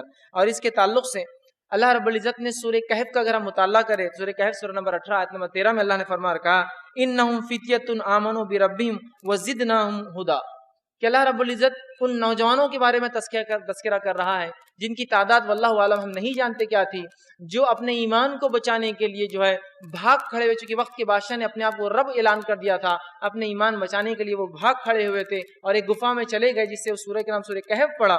تو اللہ رب العزت فرماتا ہے انہم فتیۃ آمنوا بربہم وزدناہم ھدا, چونکہ وہ اخلاص کی بنیاد پر اللہ پر ایمان لائے تھے تو ہم نے انہیں ہدایت میں اور آگے بڑھا دیا. وزدناہم ھدا, تو اگر کوئی شخص اخلاص کی بنیاد پہ دنیا میں عمل کرتا ہے، اللہ اس کو ہدایت میں آگے بڑھاتا ہے۔ اسی طرح اخلاص کا پانچواں فائدہ جو ہوتا ہے وہ یہ ہے کہ دنیا میں جو ہے مصیبتوں اور تکلیف سے نجات ملتی ہے۔ یاد رکھیے، جو آدمی اخلاص کے ساتھ دنیا میں کام کرتا ہے، کوئی عمل کرتا ہے، اللہ دنیا میں مصیبتوں اور تکلیف سے اسے نجات دیتا ہے، جس کے تعلق سے وہ متفقہ علیہ حدیث جو 3 آدمیوں کو میں پہلے رکھ چکا ہوں، جنہوں نے جو غار میں چلے گئے تھے، ایک پتھر آ کر ڈھک گیا، تینوں نے اپنے نیک اعمال کا وسیلہ بنایا، اور اللہ رب العزت نے اس نیک اعمال کے وسیلے کی بنیاد پہ، جو اخلاص کی بنیاد پہ کیے گئے تھے، دنیا کی ایک مصیبت ان پہ جو ہے ٹال دی۔ یاد رکھیے، تو تکلیفوں اور مصیبتوں سے دنیا کی نجات ملتی ہے۔ چھٹا فائدہ جو آدمی اخلاص کے ساتھ کام کرتا ہے وہ یہ ہے حسن خاتمہ۔ حسن خاتمہ، اچھی موت اس انسان کو آتی ہے جو اخلاص کی بنیاد پہ کام کرتا ہے۔ جیسا کہ ہم جانتے ہیں، معروف حدیث ہے، ٹھیک ہے، آپ صلی اللہ علیہ وسلم نے فرمایا ایک شخص نے 99 قتل کیے تھے، لیکن اس نے اخلاص کے ساتھ اپنے رب سے توبہ کی کہ اللہ بہت سنگین میں نے یہ کام کیا، بلکہ 99 نے 100 قتل کر چکا تھا، اور 99 کے بعد بھی اس نے کیا تھا، 100 قتل کر کے اس نے 100 کمپلیٹ کیے، لیکن خالص اس نے توبہ کی اور خالص نیت کے ساتھ ایک بستی کی طرف چل پڑا، بستی کی طرف چل پڑا کہ اس بستی میں جاؤں گا اور نیکی کروں گا، اور بری بستی کو چھوڑ دیا تھا اس نے جہاں وہ رہ کر قتل کر رہا تھا۔ اس اخلاص نیت سے وہ چلا تھا، ابھی کوئی نیک عمل نہیں کیا تھا، ابھی صرف چلا ہی تھا کہ راستے میں اسے موت آ گئی، فرشتے عذاب کے، جزا اور سزا کے دونوں آ گئے۔ دونوں نے کہا کہ اسے تو ہم لے جائیں گے۔ اللہ سے پوچھا گیا اللہ یہاں تو دونوں فرشتے آ گئے، کیا معاملہ ہے اس کا؟ تو اللہ نے کہا یہ جس بستی سے نکلا تھا اور جس بستی کی طرف چلا تھا، دونوں میں جس کے طرف زیادہ ہوں گا اس کے ساتھ فیصلہ ہوں گا، اور وہ نیک بستی کی طرف چلا تھا، بری بستی سے نکلا تھا، اور جب بستی کو ماپا گیا تو وہ 1 ہاتھ یا کچھ بالش صرف اس بستی کی طرف گرا تھا جو نیکوکاروں کی تھی، لیکن وہ ایک خالص نیت سے نکلا تھا، توبہ کی، اور اللہ رب العزت نے اس خالص نیت کی بنیاد پر اس کا حسن خاتمہ، اچھی موت اس کو عطا کی، اور آخرت میں اس کے لیے جو ہے جزا اور خیر اٹھا کر رکھا۔ اسی طرح جو ہے 7واں فائدہ اخلاص کا جو ہوتا ہے وہ یہ ہے دعائیں قبول ہوتی ہیں۔ یاد رکھیے، جو آدمی اخلاص کے ساتھ اعمال کرتا ہے، اللہ رب العزت جو ہے ان کی جو ہے دعائیں جو ہے قبول کرتا ہے۔ جیسا کہ ہم جانتے ہیں اصحاب اخدود، سورہ بروج کا اگر آپ واقعہ پڑھیں، ایک بہت طویل واقعہ اس میں جو سورہ نمبر 85 ہے، وہ واقعے کی تفصیلات متفق علیہ صحیح بخاری صحیح مسلم کی حدیث میں آتی ہے، بہت طویل ہے واقعہ، اگر میں سناؤں تو 20-25 منٹ میرے چلے جائیں گے صرف ایک واقعے میں، لیکن اس واقعے میں ایک بچہ ہوتا ہے، اصحاب اخدود، آپ پڑھیے کبھی اس کو، اس میں ایک بچہ ہوتا ہے جو خالص نیت سے اپنے رب کی طرف لوگوں کو دعوت دیتا ہے۔ اللہ نے اسے یہ معجزہ عطا فرما دیا، یہ کرامت عطا فرما دی تھی کہ وہ جو اللہ سے رب سے دعائیں کرتا تھا، اس کا رب اس کی دعاؤں کو قبول کرتا تھا۔ تو دیکھیے آپ، اگر انسان خالص نیت سے کوئی عمل کرے، اللہ جو ان کی دعاؤں کو جو ہے قبول عطا فرماتا ہے۔ یاد رکھیے، اور وہ 3 غار والوں کا بھی واقعہ میں نے آپ کے سامنے رکھا، جنہوں نے اللہ سے دعا کی اور ان کی دعا قبول ہوئی، چونکہ اخلاص کی بنیاد پہ عمل تھا تو دعا قبول ہوئی، اور مصیبت بھی ٹل گئی اس اخلاص کی وجہ سے۔ تو یہ 7 فائدے ہیں، اس سے بھی زائد ہے، میں نے آپ کے سامنے بہرحال 7 فائدے چن کر رکھنے کی کوشش کی۔ اب آئیے ریا کی قباحت اور اس کے نقصانات کیا ہوتے ہیں۔ نبی اکرم صلی اللہ علیہ وسلم ریا سے اتنا ڈرتے تھے آپ کہ آپ نے ریا سے پناہ مانگی، دکھاوے، شو آف سے پناہ مانگی، اور حدیث میں الفاظ ہے، آپ صلی اللہ علیہ وسلم ایک دعا کیا کرتے تھے، حدیث کے الفاظ ہے اللہم حجۃ لا ریاء فیہا ولا سمع، اے اللہ مجھے جو ہے مجھ سے ایسا حج کروا جس میں کوئی دکھاوا اور ریا سے وہ حج پاک ہو، مجھ سے ایسا حج لے، یا میں ایسا حج کروں جو دکھاوے اور ریا سے پاک ہو۔ حج ایک بہت افضل عبادت ہوتی ہے، اور اس میں بہت ساری چیزیں دکھ کر آتی ہے، روزہ دکھتا نہیں ہے، نماز بھی 5 وقت بہت چھوڑی، حج کے لیے انسان جاتا ہے، معاملات کو سیٹل کرنا پڑتا ہے، تو یہاں دکھاوا آ جاتا ہے، انسان میں بڑا پن آ جاتا ہے۔ تو یہاں رسول اللہ نے دیکھی حج کو جا رہے ہیں اور دعا کرے اللہ بس ریا سے میری حفاظت فرما، ہے نا، تو بہت اہم چیز ہے، اور میں نے خاص طور سے حج کے واقعات رکھے، لوگ حج کو ریا کا مرکز بنا دے رہے ہیں آج کل۔ بہرحال اس معاملے میں یہ دعا تو بہت ضروری ہے کہ اگر ہمیں ڈر لگتا ہے کہ ہمارے حج کا ریا کا مرکز نہ بن جائے، اس دعا کو یاد سے جو آپ کیا کیجئے، ٹھیک۔ اسی طرح دکھاوے اور ریا کا نقصان کیا ہے، اور اس کے ساتھ دنیا اور آخرت کے نقصانات پھر رکھوں گا۔ ریا کا نقصان کیا ہے، بس ایک حدیث آپ کے سامنے رکھتا ہے اس کے نقصان کے تعلق سے، ایسی حدیث ہے جو آنکھ پر رونگٹے کھڑے کر دیتی صرف ریا کے نقصانات سننے کے بارے میں۔ نبی اکرم صلی اللہ علیہ وسلم فرماتے ہیں، یہ صحیح مسلم کی روایت ہے، آپ صلی اللہ اور دیگر کتب حدیث میں بہرحال یہ حدیث آتی ہے، آپ صلی اللہ علیہ وسلم کی حدیث ہے، ایک شخص شام سے نکلا اور مزید جو ہے معاف کرنا مدینہ آیا، اور ابو ہریرہ رضی اللہ عنہ کا پتہ پوچھا، کسی نے کہا ابو ہریرہ فلاں جگہ رہتے ہیں، وہ وہاں گیا، وہاں نہیں ملے، بازار گیا تو بازار میں ابو ہریرہ رضی اللہ ملے، کہا کہ میں شام سے سفر کر کے آیا ہوں صرف اس واسطے کہ آپ سے ایک حدیث رسول سنوں، تو آپ مجھے کچھ بتائیے۔ نے کہا کیا تم شام سے سفر کر کے اس لیے آئے ہو کہ ایک حدیث سنو مجھ سے رسول اکرم صلی اللہ علیہ وسلم؟ کہا 30 دن کا سفر کر کے صرف ایک حدیث سننے آیا ہوں۔ تو کہا چلو، وہ گھر لے گئے اور کہا کہ بیٹھو، میں تمہیں آج ایک ایسی حدیث سناؤں گا جو اس سے پہلے میں نے کسی کو نہیں سنائی، کیونکہ تم اتنا لمبا سفر صرف حدیث سننے کرنے آئے۔ تو آپ نے جو ہے بلایا اور بٹھا اور کہا سنو، جہاں میں بیٹھا ہوں یہاں اللہ کے رسول بیٹھے تھے اسی جگہ، اور جہاں تم بیٹھے ہو وہاں میں بیٹھا تھا، اور اللہ کے رسول نے ایک حدیث مجھے سنائی جو میں نے کسی کو اب تک نہیں سنائی، تمہیں سنا رہا ہوں کہ اللہ کے رسول صلی اللہ علیہ وسلم نے مجھے فرمایا جہنم جو ہے 3 لوگوں سے دہکائی جائیں گی۔ یہ بات کہی اور زمین پر گر گئے، بہوشی طاری ہو گئی، غشی طاری ہو گئی، جس طرح سے مرغی کا مریض ہلتا ہے۔ روکا گیا، پانی مارا گیا، اٹھایا گیا، اٹھ کر بیٹھے اور کہا ہاں میں تمہیں آج ایک ایسی حدیث سناؤں گا جو میں نے اس سے پہلے کسی کو نہیں سنائی، جہنم 3 لوگوں سے دہکائے جائیں گی۔ پھر غشی آئی، چکر کھا کے پھر گر گئے، پھر ہلنے لگے، پھر پانی ڈالا گیا، ہوش میں آئے، پھر کہا ہاں میں تمہیں آج ایک ایسی حدیث سناؤں گا جو اللہ کے رسول صلی اللہ علیہ وسلم مجھے یہاں سنائی تھی، جہنم 3 لوگوں سے دہکائی جائیں گی۔ پہلا شخص ہوں گا ایک شہید، دوسرا شخص ہوں گا ایک سخی مالدار، تیسرا شخص ہوں گا ایک روایت میں حافظ اور ایک روایت میں عالم کے الفاظ ہیں۔ یہ 3 لوگوں سے جہنم دہکائے جائیں گی۔ اللہ رب العزت ایک شہید کو بلائیں گا، شہادت سے بڑا مرتبہ نہیں کو یاد رکھیے، اور شہادت ایک ایسی چیز ہے کہ مرنے والا اگر دوبارہ دنیا میں آنے کا وہ کریں گا تو شہادت والا ہی وہ شہید ہی ہوگا جو کہیں گا مجھے دوبارہ جا کر واپس آنا ہے۔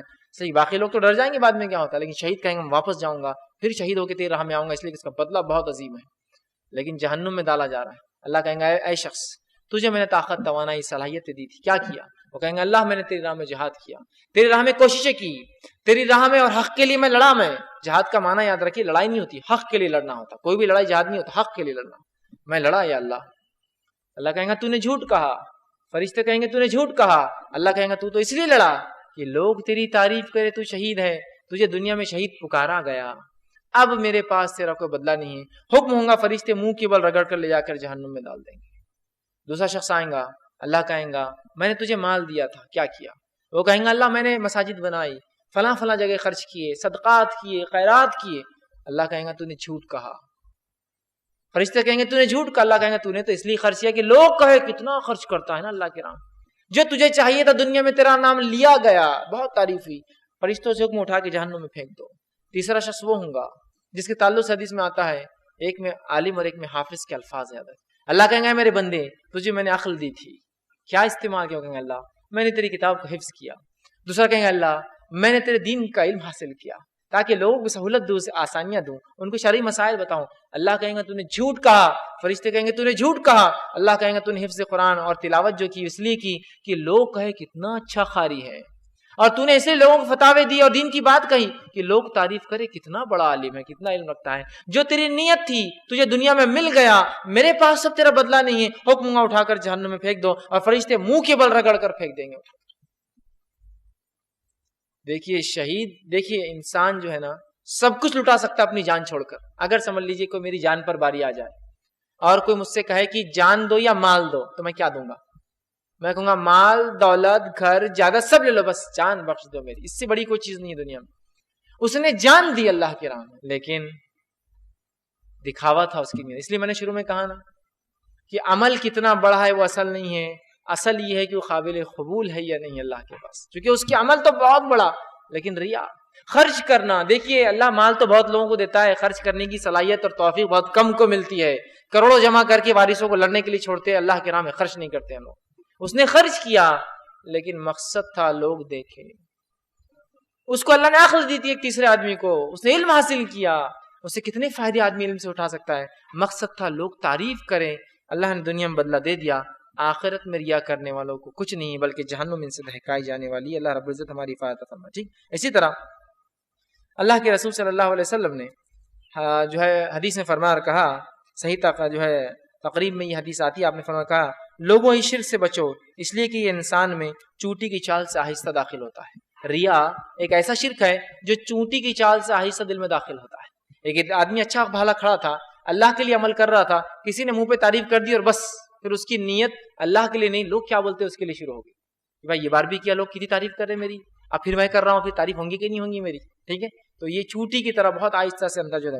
اب ریا کے نقصانات کیا ہے؟ یہ 7 نقصانات ریا کے میں آپ کے سامنے رکھتا ہوں۔ پہلا نقصان، توحید اور ایمان میں کمزوری آ جاتی ہے ریا کرنے میں۔ جو آدمی دکھاوا کرتا ہے اس کے توحید میں کمزوری آ جاتی ہے اور اس کا ایمان کمزور ہو جاتا ہے، اس لیے کہ کمزور ایمان والے ہی ریا کرتے ہیں۔ یاد رکھیے دوسرا جو نقصان ہوتا ہے جس سے ایمان اور توحید کمزور ہوتی ہے، اور وہ نقصان پہلے جو اسٹیپ ہے اس کی وجہ یہ دوسرا نقطہ ہے میرا کہ انسان شرک کرتا ہے ریا کر کے.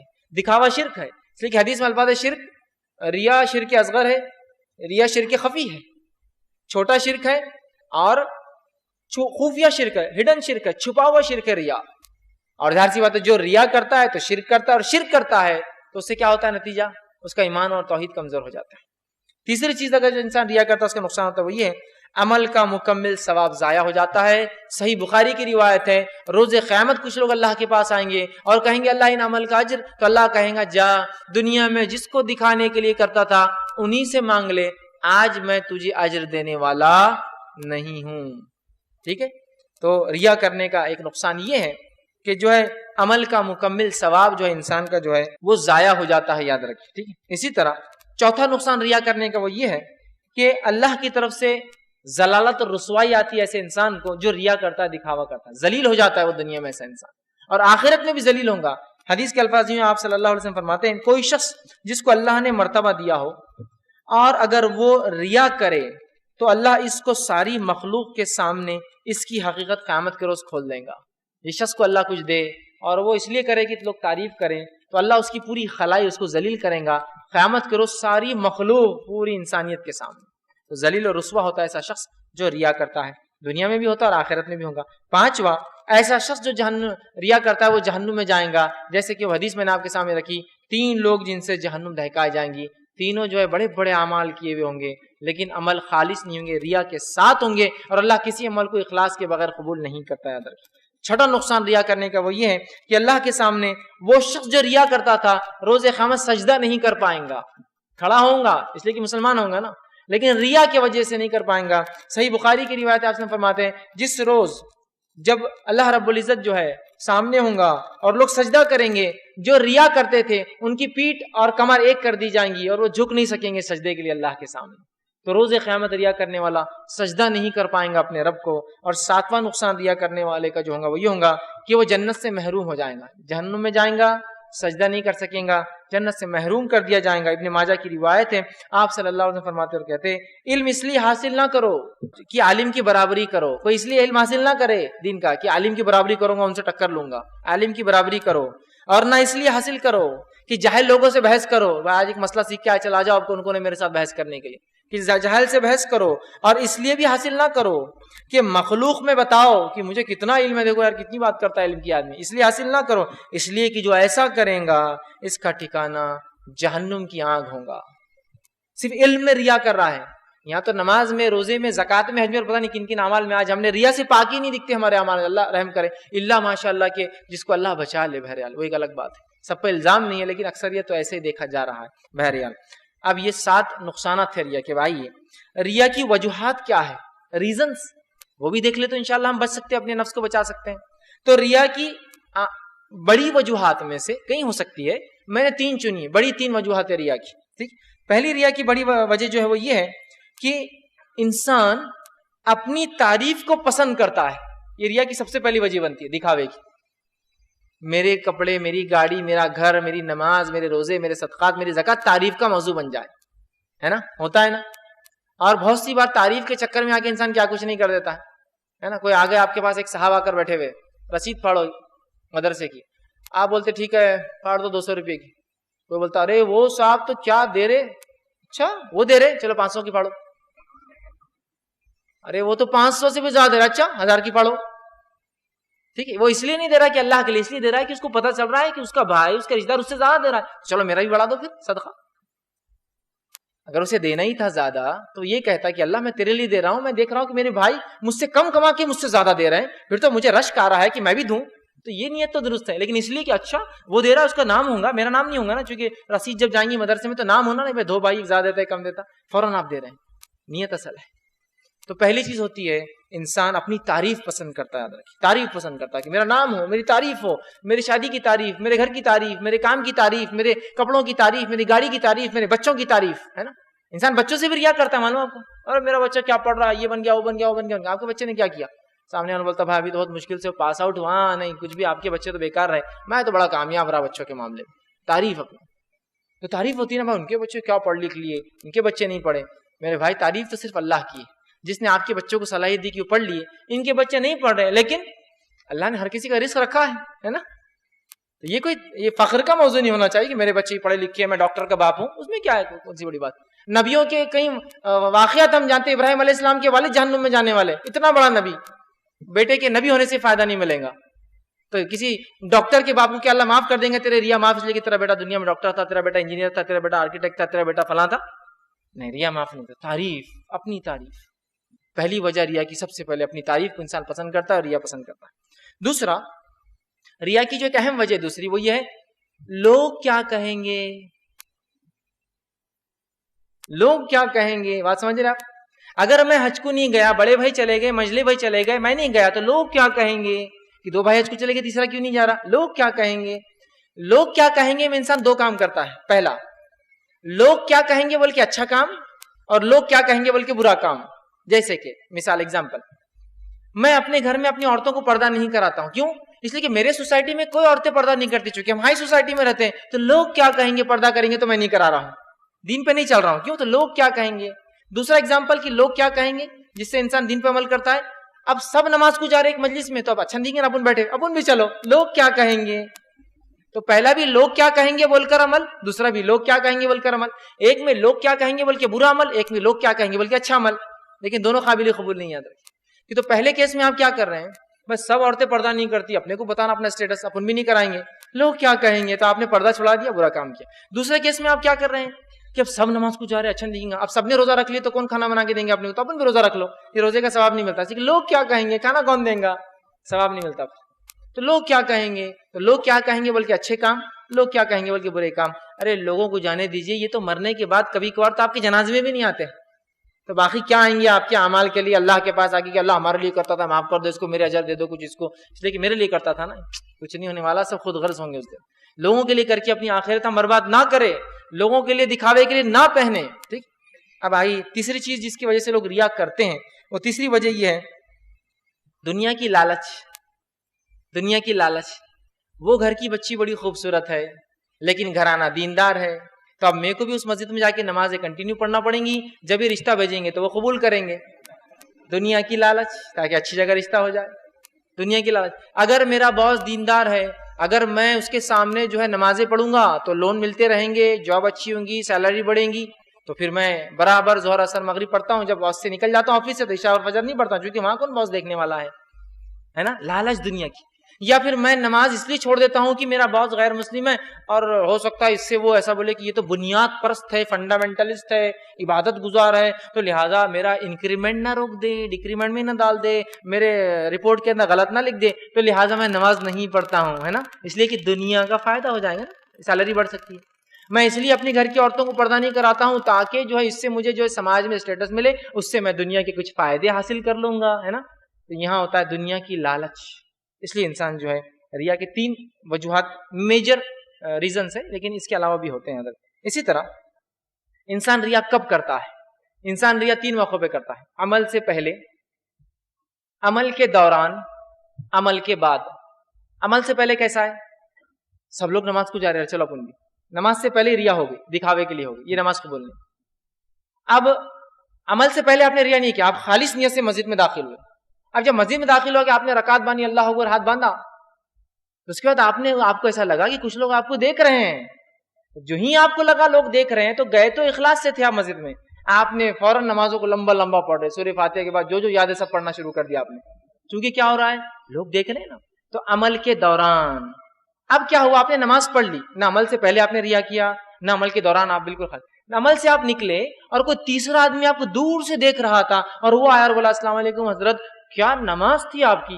وہاں پر اچھا ایسی نماز تھی، اور آپ نے کیا کیا، فوراً اپنے دل میں لا رہے یار لوگ دیکھ رہے ہیں میری نماز کو، اگلی بار ایسی پڑھنا پڑے گا اپنے کو، کہاں سے لوگ دیکھ لیتے ہیں یار اپنی نمازوں کو، بہت اچھی بات. تو یہاں کیا ہو گیا، عمل کے بعد آپ میں ریا داخل ہو گیا، پہلے بھی نہیں تھا، بیچ میں بھی نہیں تھا. تو ریا 3 جب داخل، عمل سے پہلے وہ عمل تو 100% برباد ہو جائیں گا آپ کا. عمل کے دوران تو علماء کے 2 اقوال ہے، جتنا عمل بغیر ریا کی کیا قابل قبول ہے، جتنا ریا کے ساتھ وہ انکار ہو جائیں گا. اور عمل کے بعد تو علماء کہتے ہیں کہ عمل کے بعد نیت تھی کہ یار یہ عمل دکھاوے کے لیے کر دوں، تو پھر وہ پورا عمل ضائع ہو جائیں گے. تو بہرحال یہ 3 وقت ہو سکتے جب انسان ریا کر سکتے. اب ریا سے کیسے بچے؟ انشاءاللہ حل رکھ کر بات اپنی ختم کروں گا. ریا سے کیسے بچے ہم تاکہ یہ کام ہی نہ ہو؟ دکھاوے سے ہم کیسے بچے؟ سب سے پہلی چیز علم حاصل کرے کہ اخلاص کیا ہے اور ریا کیا ہے. کہ تو معلوم نہیں ہونے سے انسان کرتا ہے نا غلطی. اب مجھے معلوم نہیں تھا کہ دکھاوے کو کچھ نہیں کرنا چاہے، میں نے کر دیا، تو توبہ کرے. تو سب سے پہلا کام ریا سے بچنے کے لیے شریعت کا علم حاصل کیجیے. ریا کسے کہتے ہیں، اخلاص کیا ہے، اخلاص کی اہمیت کیا ہے، ریا کی قباحت کیا ہے، ریا میں کیا ہو سکتا ہے. علم حاصل، اس لیے کہ لا علمی میں اگر کوئی چلا جائے تو بہت بری بات ہے. ریا بہت خطرناک چیز ہے. تو شریعت کا علم حاصل کرے کیا صحیح اور کیا غلط، اس کا پہلی چیز. دوسرا، موت کو کثرت سے یاد کیجیے، جیسے کہ موت کی یاد کرنے سے آدمی دکھاوا نہیں کرتا ہے. اگر کوئی اکڑ کر چل رہا ہے میری بہت زبردست باڈی بنی ہوئی ہے، میں نے بہت فلاں کیا، اور موت کو یاد کریں گے تو سوچیں گے یار میرے سے بڑے بڑے بھی 30 مار خان گزرے دنیا میں، فرعون اور حامان بھی گزرے، سب مر کھپ گئے ہے نا، سب سڑ گئے، ابھی کیڑوں نے کھا گیا ان کو، کتنا بھی میں وہ تھا لیکن کیڑے کھا جائیں گے مجھے. تو نہیں بھائی، یہ سب چیزیں چھوڑو، دکھاوے کے لیے نہیں، اللہ کے لیے کرو. صحت اس لیے بناؤ کہ میرا رب راضی ہو، عبادتوں میں ڈٹ کر عبادتیں کر سکوں، مسلمانوں کی مدد کے لیے آگے بڑھ سکوں، ہے نا. یہ نیت ہو انسان کی، یہ ہو تو موت کو یاد کرے کثرت سے، تو پھر ریا نکل جاتی. میں سوچ رہا ہوں کہ بتاتا ہوں اپنے بڑے بھائی کو کہ میں بھی کیسی شادی کرتا ہوں، فوراً موت کو یاد کی، یار مرنا ہے یار، کیا دنیا کو بتائیں، چھوڑو، نہیں بھائی یہ ریا نہیں، مجھے نہیں کرنا ہے کوئی شادی وادی، میں بالکل سادہ اس لیے کہ میں. تو انسان موت کو یاد کرے تو موت فوراً اس کو ریا سے روک دیتی. نہیں یہ تم کیا کر رہے ہو، دکھاؤ، کس کو بتا رہے ہو تم دنیا کی غلیظ چیزیں جو مٹی سے نکلی اور مٹی میں برباد ہو جائیں گی، اور آخرت کی جنت طلب کرو، مرنے والے ہو. تو آدمی فوراً بولتا ہے نہیں بھائی ریا سے بچو، کم موت آ جائیں گی، واللہ عالم، بس ریا سے بچو. دوسرا، موت کو کثرت سے یاد کیجیے. تیسرا، آخرت کو یاد کیجیے کہ مرنے کے بعد حساب و کتاب ہونے والا ہے، اور رب ریاکاروں کو بدلہ نہیں دیتا، تو میں ریا کر کے کیوں برباد کروں یار اپنے اعمال، آخرت میں بہت برا ہونے والا ہے ریا کرنے والوں کو. یہ اس طرح کی خیالات لائی دل میں تو فوراً وہ شیطانی وساوس دب جاتے، ریا کے جو آتے دل میں، دکھاوے کے دب جاتے ہیں. اسی طرح جو چوتھی چیز، جنت کی طلب کرے، اور جنت کا طلب کرنے والا جہنم سے نجات کریں گا، اور جہنم میں جانے والے اعمال سے نجات کریں گا، اور ریا جہنم میں لے جاتا ہے. جنت کا طلبگار ریا نہیں کریں گا، اس لیے اس کو جنت چاہیے.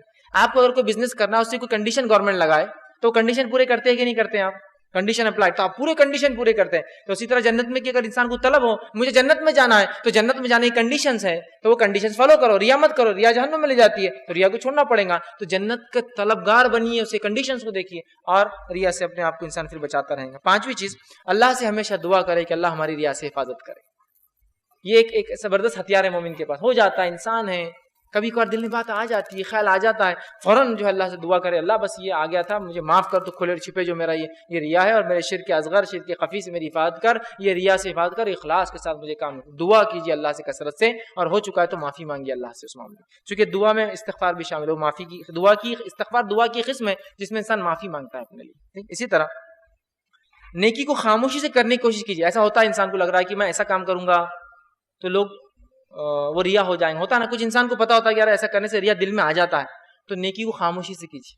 بد مٹھی بولتے ہیں نا ایک عام زبان، خاموشی سے کیجیے تو انشاءاللہ پھر ریا نکل جائیں گا ہمارے اندر سے. اسی طرح ساتویں چیز، مخلص لوگوں کی صحبت اختیار کیجیے. جو لوگ خالص نیت سے کام کرتے ہیں نا، ان کی صحبت اختیار، جس کا مقصد کام ہے، نام و نمود اور دکھاوا نہیں، یاد رکھیے ریا نہیں. ایسے لوگوں کی صحبت میں رہیے تو پھر ہم کو پتہ چلے گا کہ اخلاص کیا ہے اور ریا کیا ہے. ٹھیک ہے، تو یہ چیزیں تھی کہ اس طریقوں سے ہم بہرحال بچ سکتے ہیں کہ ریا سے. اب آئیے کچھ چیزیں جن کو لوگ ریا سمجھتے ہیں وہ لیکن ہے نہیں، وہ بھی رکھ دیتا ہوں.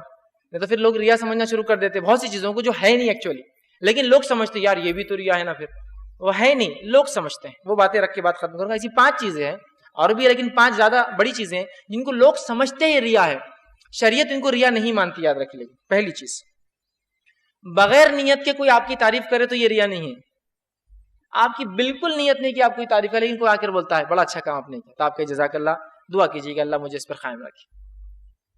آپ کی نیت نہیں ہے کہ آپ دکھاوا کریں، لیکن لوگ تعریف کرتے ہیں نا کبھی کبھار آ کر، اور ظاہر سی بات ہے فطری چیز ہے، اچھی چیزوں کی لوگ تعریف کرتے ہیں.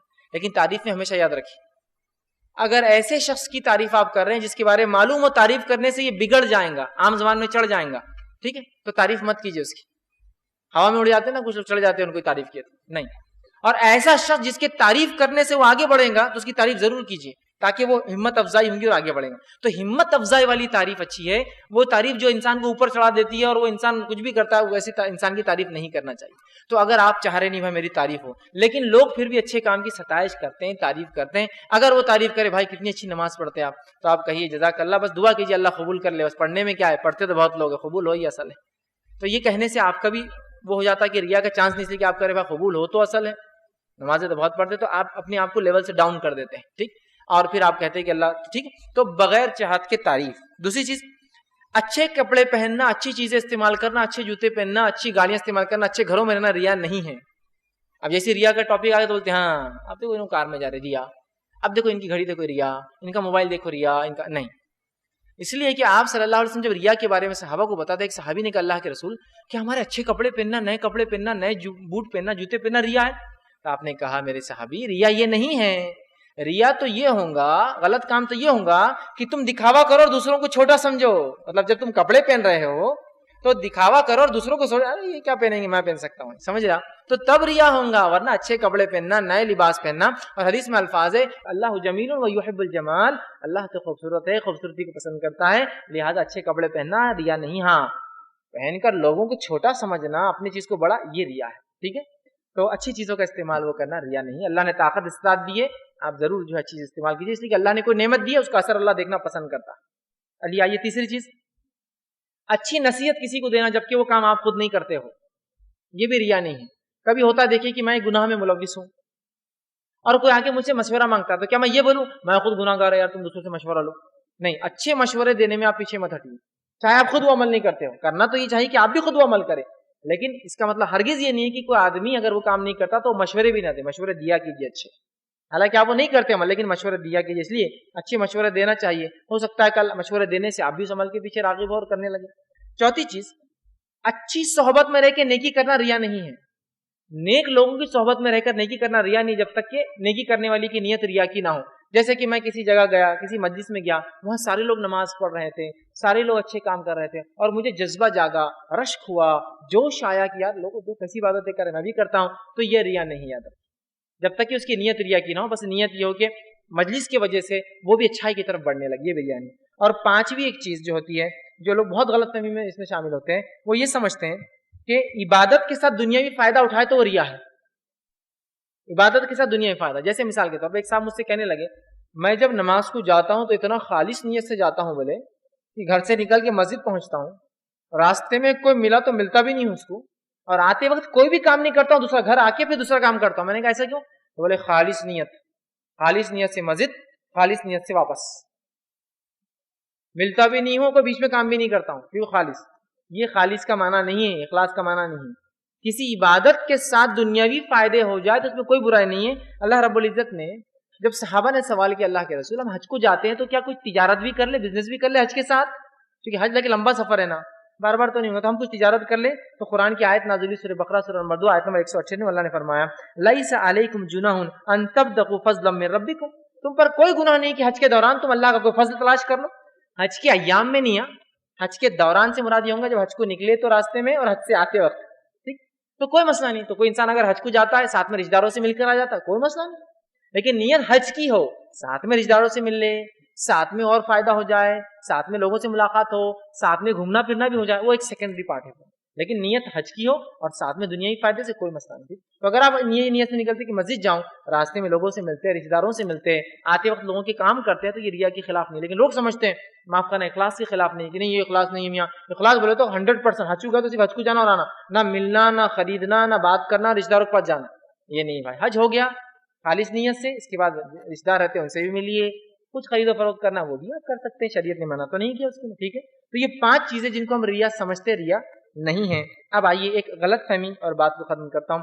ایک غلط فہمی لوگوں کو ہوتی ہے, وہ کیا ہے کہ اچھے کام وہ اس لیے نہیں کرتے کہ لوگ یہ نہ سمجھے کہ میں ریا کر رہا ہوں. یہ بہت بڑی غلط فہمی. اور وہ کیا کرتے ہیں, اچھے کام چھوڑ, جیسا کہ میں روز, سمجھ لیجیے مثال دے رہا ہوں, میں روز عشاء کی نماز پڑھتا ہوں, عشاء کے بعد 2 رکعت موقعہ پڑھتا ہوں, 2 رکعت موقعہ کے بعد 3 رکعت اپنی وتر پڑھتا ہوں اور پھر گھر جاتا ہوں. لیکن میں ایک دن اپنے دوست کے ساتھ گیا, اب میں یہ سوچتا ہوں میرا دوست تو فرض پڑھ کے نکل جائے گا, تو میں اپنے دوست کے لیے کیا کرتا ہوں, نہیں یار وہ میری تعریف کریں گا, لوگوں کو بولیں گا میں بہت نمازیں پڑھتا, وہ تو نہیں پڑھتا, تو میں دوست کی وجہ سے وہ موقعہ اور وہ واجب الوتر چھوڑ کے نکل جا رہا ہوں. تو یہ بھی کیا ہے معلوم آپ کو, ریا. اس لیے کہ آپ نے اس انسان کے لیے عمل چھوڑ دیا نا جو آپ روز کرتے تھے اللہ کے لیے. یہ غلط فہمی مت رہی آپ کہ لوگوں کے لیے آپ اچھے عمل چھوڑ دے, کہ نہیں کہیں ریا تو نہیں ہو جائیں گا, ورنہ آپ اگر چھوڑ دیں گے تو وہ ریا ہو جائیں گا. کیونکہ ریا کا معنی ہی تو یہ ہے کہ اللہ کے لیے جو کام کیا جائے وہ بندوں کی وجہ سے کیا جائے یا روکا جائے, دونوں معنی ہیں.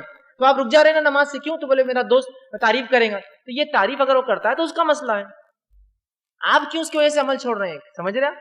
تو یہ شیطان کا ہیلا ہوتا ہے نیک لوگوں کو، دیکھو تم اتنی نمازیں پڑھیں گے، تم اتنی اچھی بات کریں گے، تم اتنے اچھا قرآن پڑھیں گے، تم اتنے اچھا دین کا علم حاصل کریں گے نا تو لوگ تمہاری تعریف کریں گے، ریا ہو جائیں گی، مت کرو۔ یہ شیطان کا بہانہ ہے، کبھی مت آئیے اس کے بہانے میں۔ جو کام خالص اللہ کے لیے کرتے ہیں آپ کرتے رہیے، لوگ کیا سوچتے ہیں وہ لوگوں کا مسئلہ ہے، اس سے آپ وہ مت کیجیے۔ تو نیک لوگوں کو شیطان ایسا بھی بہکاتا ہے ریا کے لیے کہ نیکی مت کرو، اور نیکی چھوڑنا اللہ کسی اور کے لیے وہ بھی تو شرک ہے، وہ بھی ریا ہے۔ اس کے تعلق سے فضیل بن عیاض رحمۃ اللہ علیہ ایک بہت اچھا ان کا قول ہے، وہ کہتے ہیں، اس پہ اپنی بات بھی ختم کروں گا، اچھے کام لوگوں کے لیے چھوڑنا ریا ہے، اچھے کام لوگوں کے لیے چھوڑنا ریا ہے۔ اور آگے فرماتے ہیں اچھے کام لوگوں کے لیے کرنا شرک اصغر ہے۔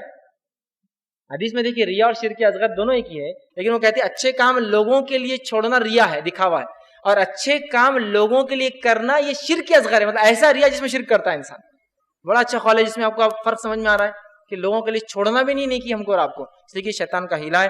تو ہمیں چاہیے ہم ہر نیکی کو اللہ کے لیے کریں، اپنی نیتوں کو خالص کر کے کریں، اللہ کے واسطے تمام کام کریں، ریا کو ذرہ برابر بھی چانس نہ دے، شیطان کو موقع نہ دے کہ دل میں آئے۔ اگر موقع شیطان پا رہا ہے تو فوراً اللہ میں پناہ مانگے، اللہ سے دعائیں کرے کبھی ریا ہو چکی ہوں گی تو، اور توبہ کرے۔ ورنہ علماء کی ریا کے بارے میں دو قول ہے۔ پہلا قول ہے ریا کی سزا وہی ہے جو مشرک کی سزا ہے، اس لیے کہ وہ شرک کرتا ہے۔ دوسرا قول ہے کہ انشاءاللہ صرف اتنی سزا ملیں گی جتنے میں ریا کیا، باقی میں نہیں ملیں گی، ٹھیک۔ لیکن بہرحال یہ علماء کے دونوں اقوال ہے، دونوں اپنی اپنی دلیل رکھتے ہیں۔ احتیاطی پہلو تو یہ ہے رتی برابر بھی آنے ہی مت دیجیے وہ، اس لیے کہ شرک اصغر اور شرک خفی کوئی معمولی چیز نہیں ہے، تو لہٰذا اپنی نیتوں کو ہم خالص کریں، ہر کام کو اللہ کے لیے کریں، ہر کام کو اللہ کے لیے بجا لائے، اور اگر کسی کام سے رکتے بھی ہیں ہم تو صرف اللہ کے لیے وہ کام سے ہم رکیں گے، دنیا کی وجہ سے ہم نہیں رکیں گے۔ تو آخر میں بہرحال اسی پہ اپنی بات ختم کروں گا۔ اللہ سے دعا ہے کہ اللہ سبحانہ تعالیٰ جو کچھ کہا سنا گیا اسے عمل کی توفیق عطا فرمائے، ہم تمام کو ریا جیسی برائی سے ہماری حفاظت فرمائے، ہمارے ٹوٹے پھوٹے اعمال کو قابل قبول جس کو شر بخشے کہ اللہ سبحانہ تعالیٰ اس کو جو قبول کرے، ہم تمام کو نیک اعمال کو اخلاص کے ساتھ کرنے کی توفیق عطا فرمائے، جب تک ہمیں زندہ رکھے اسلام اور ایمان پر زندہ رکھے، خاتمہ ہمارا ایمان پر ہو۔ آخر دعوانا الحمدللہ رب العالمین، سبحان ربک رب العزت عما یصفون وسلام علی المرسلین والحمدللہ رب العالمین۔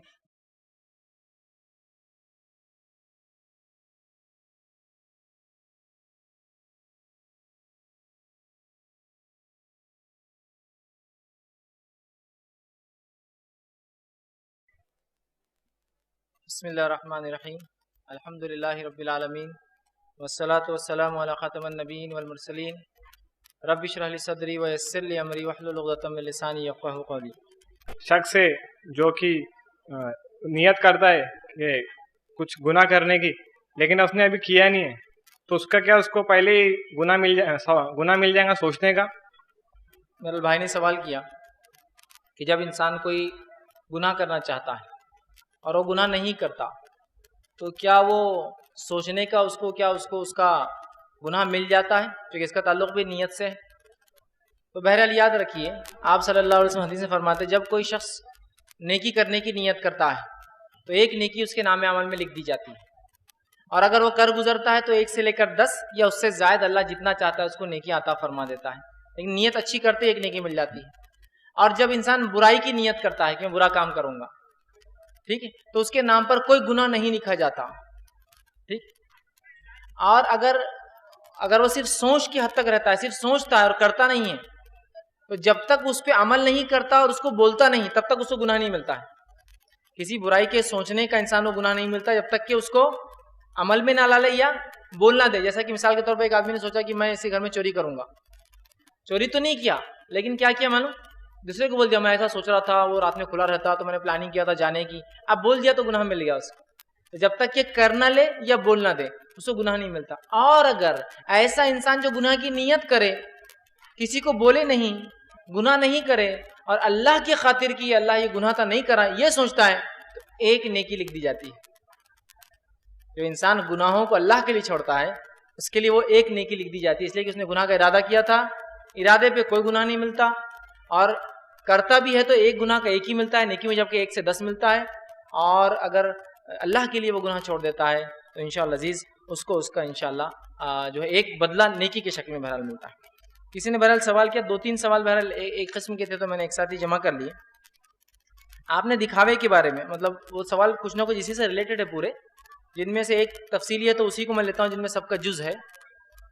آپ نے دکھاوے کے بارے میں آپ دکھاوے کے بارے میں بات کر رہے ہیں، لیکن آپ جو اسٹیج کیمرہ ایڈورٹائزمنٹ کر رہے ہیں، کیا یہ سب دکھاوا نہیں ہے؟ اور کیا یہ دکھاوا نہیں؟ پلیز اس کا آنسر دیں۔ اور اسی قسم کی بہرحال کافی چٹھیاں آئی ہیں کہ یہ دکھاوا نہیں، یہ دکھاوا نہیں، یہ دکھاوا نہیں۔ تو بہرحال اچھا سوال ہے اور پوچھنا چاہیے، سوال پوچھنا چاہیے، ایک اچھی چیز ہے۔ انسان سوال پوچھتا ہے تو خود بھی حدود میں رہتا ہے اور دوسروں کو بھی حدود میں لا دیتا ہے۔ بہرحال تو سب سے پہلی چیز تو دیکھیے، دکھاوا یہ چیزیں ہو سکتی ہے، یہ اسٹیج، یہ کیمرہ، یہ ایڈورٹائزمنٹ، یہ پیمفلٹ ڈسٹریبیوشن، یہ خیمہ، یہ لائٹنگ، یہ سب دکھاوا ہو سکتی ہے، لیکن اصل چیز ہے ان تمام کے پیچھے نیت کرنے والوں کی، جو کہ آپ نہیں جانتے۔ اس لیے کہ ریا میں نیت کا فساد ہوتا ہے، ظاہراً نہیں سمجھ سکتے آپ کسی سے۔ جیسے کہ اگر اسلامک ریسرچ سینٹر ایک پروگرام کرتا ہے، پروگرام کر کے اس کا اشتہار بھی دیتا ہے اور بعد میں خبر بھی پہنچاتا ہے کہ آج پروگرام میں یہ ہوا، اور اس نیت سے پہنچاتا ہے کہ اس ایک چیز کو اگر دوسرے بھی فالو کرتے ہیں تو انشاءاللہ اس کا اجر ہمیں ملے گا۔ کیونکہ جب کوئی ایک شخص کوئی چیز کی شروعات کرے اور لوگ اس کے پیچھے چلے تو جتنے لوگ چلیں گے ان تمام کا ثواب اس کو ملے گا، اس نے شروعات کی اور لوگوں کے ثواب میں سے کمی نہیں ہوگی، ہے نا۔ تو آپ نہیں جانتے ہمارا انٹینٹ کیا ہے، ہماری نیتیں کیا ہیں۔ تو اصل چیز ہے نیت۔ اور یہ اسٹیج اور یہ اور مال و دولت بھی ریا نہیں، کبھی کبھار فقیر بھی ریا کرتا ہے۔ ایک فقیر دوسرے فقیر سے زیادہ بھیک جمع کر کے وہ ریا کر رہا تھا قبر کی، میرے سے زیادہ کمایا۔ تو ریا میں صرف مال دولت اسٹیج کیمروں کی بھی ضرورت نہیں ہوتی، آدمی غریب بھی کرتا ہے ریا، سمجھ رہے آپ؟ لیکن ایسا ہوتا ہے جب اس طرح کی چیزیں استعمال ہوتی ہے تو ریا کا چانسز زیادہ ہوتے ہیں۔ لیکن پھر میں یہ کہوں گا آپ لوگوں کے بارے میں حسن ظن رکھیے، اچھا گمان رکھیے کہ نہیں یہ ان کا مقصد ریا نہیں ہے، ٹھیک۔ ہاں ایسے کچھ ظاہری مظہر آپ کو دکھتے ہیں ریا کے، بھائی یہ مظہر ریا کا، یہ مظہر ہے، یہ اس سے سمجھ میں آ رہا ریا ہے، تو آپ کہہ سکتے ہیں۔ لیکن میں انشاءاللہ عزیز آپ سوال کریں گے تو میں جواب دے سکتا ہوں ان تمام چیزوں کے، اس لیے۔ اور ایک سوال میں اضافہ بھی تھا، کسی نے ایک چٹھی پہ اور لمبا کیا، جو پیچھے ڈیکوریشن ہے کیا وہ اسراف نہیں ہے؟ ایک تو ریا نہیں ہے، تو ریا تو نہیں ہے، یہ نیت پہ ہے تمام لوگ، کیا یہ اسراف نہیں ہے؟ اور بہت سے لوگ کیا کرتے ہیں چیزوں کو اندازہ کرتے ہیں۔ کیسے اندازہ کرتے؟ دیکھیے امپیریل لانس اپن نے ولیمے میں لیے تھے، شادی میں لیے تھے، کتنے کا آیا تھا؟ 25,000 کا۔ انجمن کتنا اپنا خرچہ ہوا تھا، اپنے چھوٹا سا منڈپ ڈالے تھے 50,000 تھا۔ اسٹیج لگائے تھے اپنے دولہے، کتنا آیا تھا؟ 80,000 میں لگا تھا، ٹھیک ہے۔ اپن نے فلاں کرے تھے تو کتنا خرچہ آیا تھا؟ اتنا ہوا تھا۔ اپن نے جنریٹر لگائے تھے کتنا لیا تھا؟ 5,500 لیا تھا۔ اپن نے فلاں کیے تو اس کا کتنا تھا؟ فلاں تھا۔ اپن نے سیکورٹی کیے تھے تو پر پرسن کتنا تھا؟ 2,000 روپے تھا۔ اب سب کرتے ہیں، اب اس کے کیلکولیشن کے حساب سے آپ وہ کیلکولیشن اپنے ہاتھ میں رکھتے ہیں، پھر بولتے ہیں اسلامک ریسرچ سینٹر کی 10 روزہ کانفرنس، 10 دن کو 25,000 سے جوڑو تو ہال کا خرچہ کتنا ہوا؟ 2,50,000۔ 10 دن کا اسٹیج کا خرچہ جوڑو تو کتنا ہوا؟ 80,000 سے یا 25,000 سے بھی تو 2.5 لاکھ۔ پھر 10 دن کا ٹینٹ کا خرچہ آپ جوڑے تو کتنا ہوتا؟ فلاں۔ 10 دن کے لائٹ کا خرچہ جوڑے تو فلاں۔ ایسا سب جوڑنے سے کیا ہوتا؟ آپ لوگ تو 40-50 لاکھ کی کانفرنس ہو رہی، اس میں تو کتنے غریبوں کی فلاں ہو جاتے تھے۔ الحمدللہ اس کانفرنس میں تقریباً تمام لوگ جو بھی اس میں لوگ ہیں شامل شرکت کرتے ہیں، یہ ان کی اپنی نیت ہے، میں ان کے نام لے کر ظاہر نہیں کرنا چاہتا ہوں، لیکن اکثر لوگوں نے ان تمام چیزوں کو یا تو مفت یا تو اتنے رعایتی داموں میں کیا ہے کہ مطلب جس کے لیے ہم بہرحال بتا نہیں سکتے۔ بات سمجھ رہے آپ؟ تو اس چیز کو ہم کو سمجھنا ہوں گے، ٹھیک۔ اور یہ ریا نہیں، پہلے تو میں نے اشارہ دے دیا اس لیے کہ وہ نیت کا مسئلہ ہے، تو نیت آپ نہیں جانتے۔ دوسرا، اس میں ہم نے اتنا خرچ نہیں کیا جتنا آپ سوچ رہے کہ اتنا خرچ ہوا ہوگا۔ میں آپ کو یہ بات دعوے سے کہہ سکتا ہوں، اگر کوئی ذاتی طور سے وہ کرنا چاہے تو مجھ سے آ کر مل کے کر سکتا ہے، کہ آپ کے گھر کی ایک سب سے سادی شادی سے بھی آدھا خرچہ ہوتا ہے اس کا۔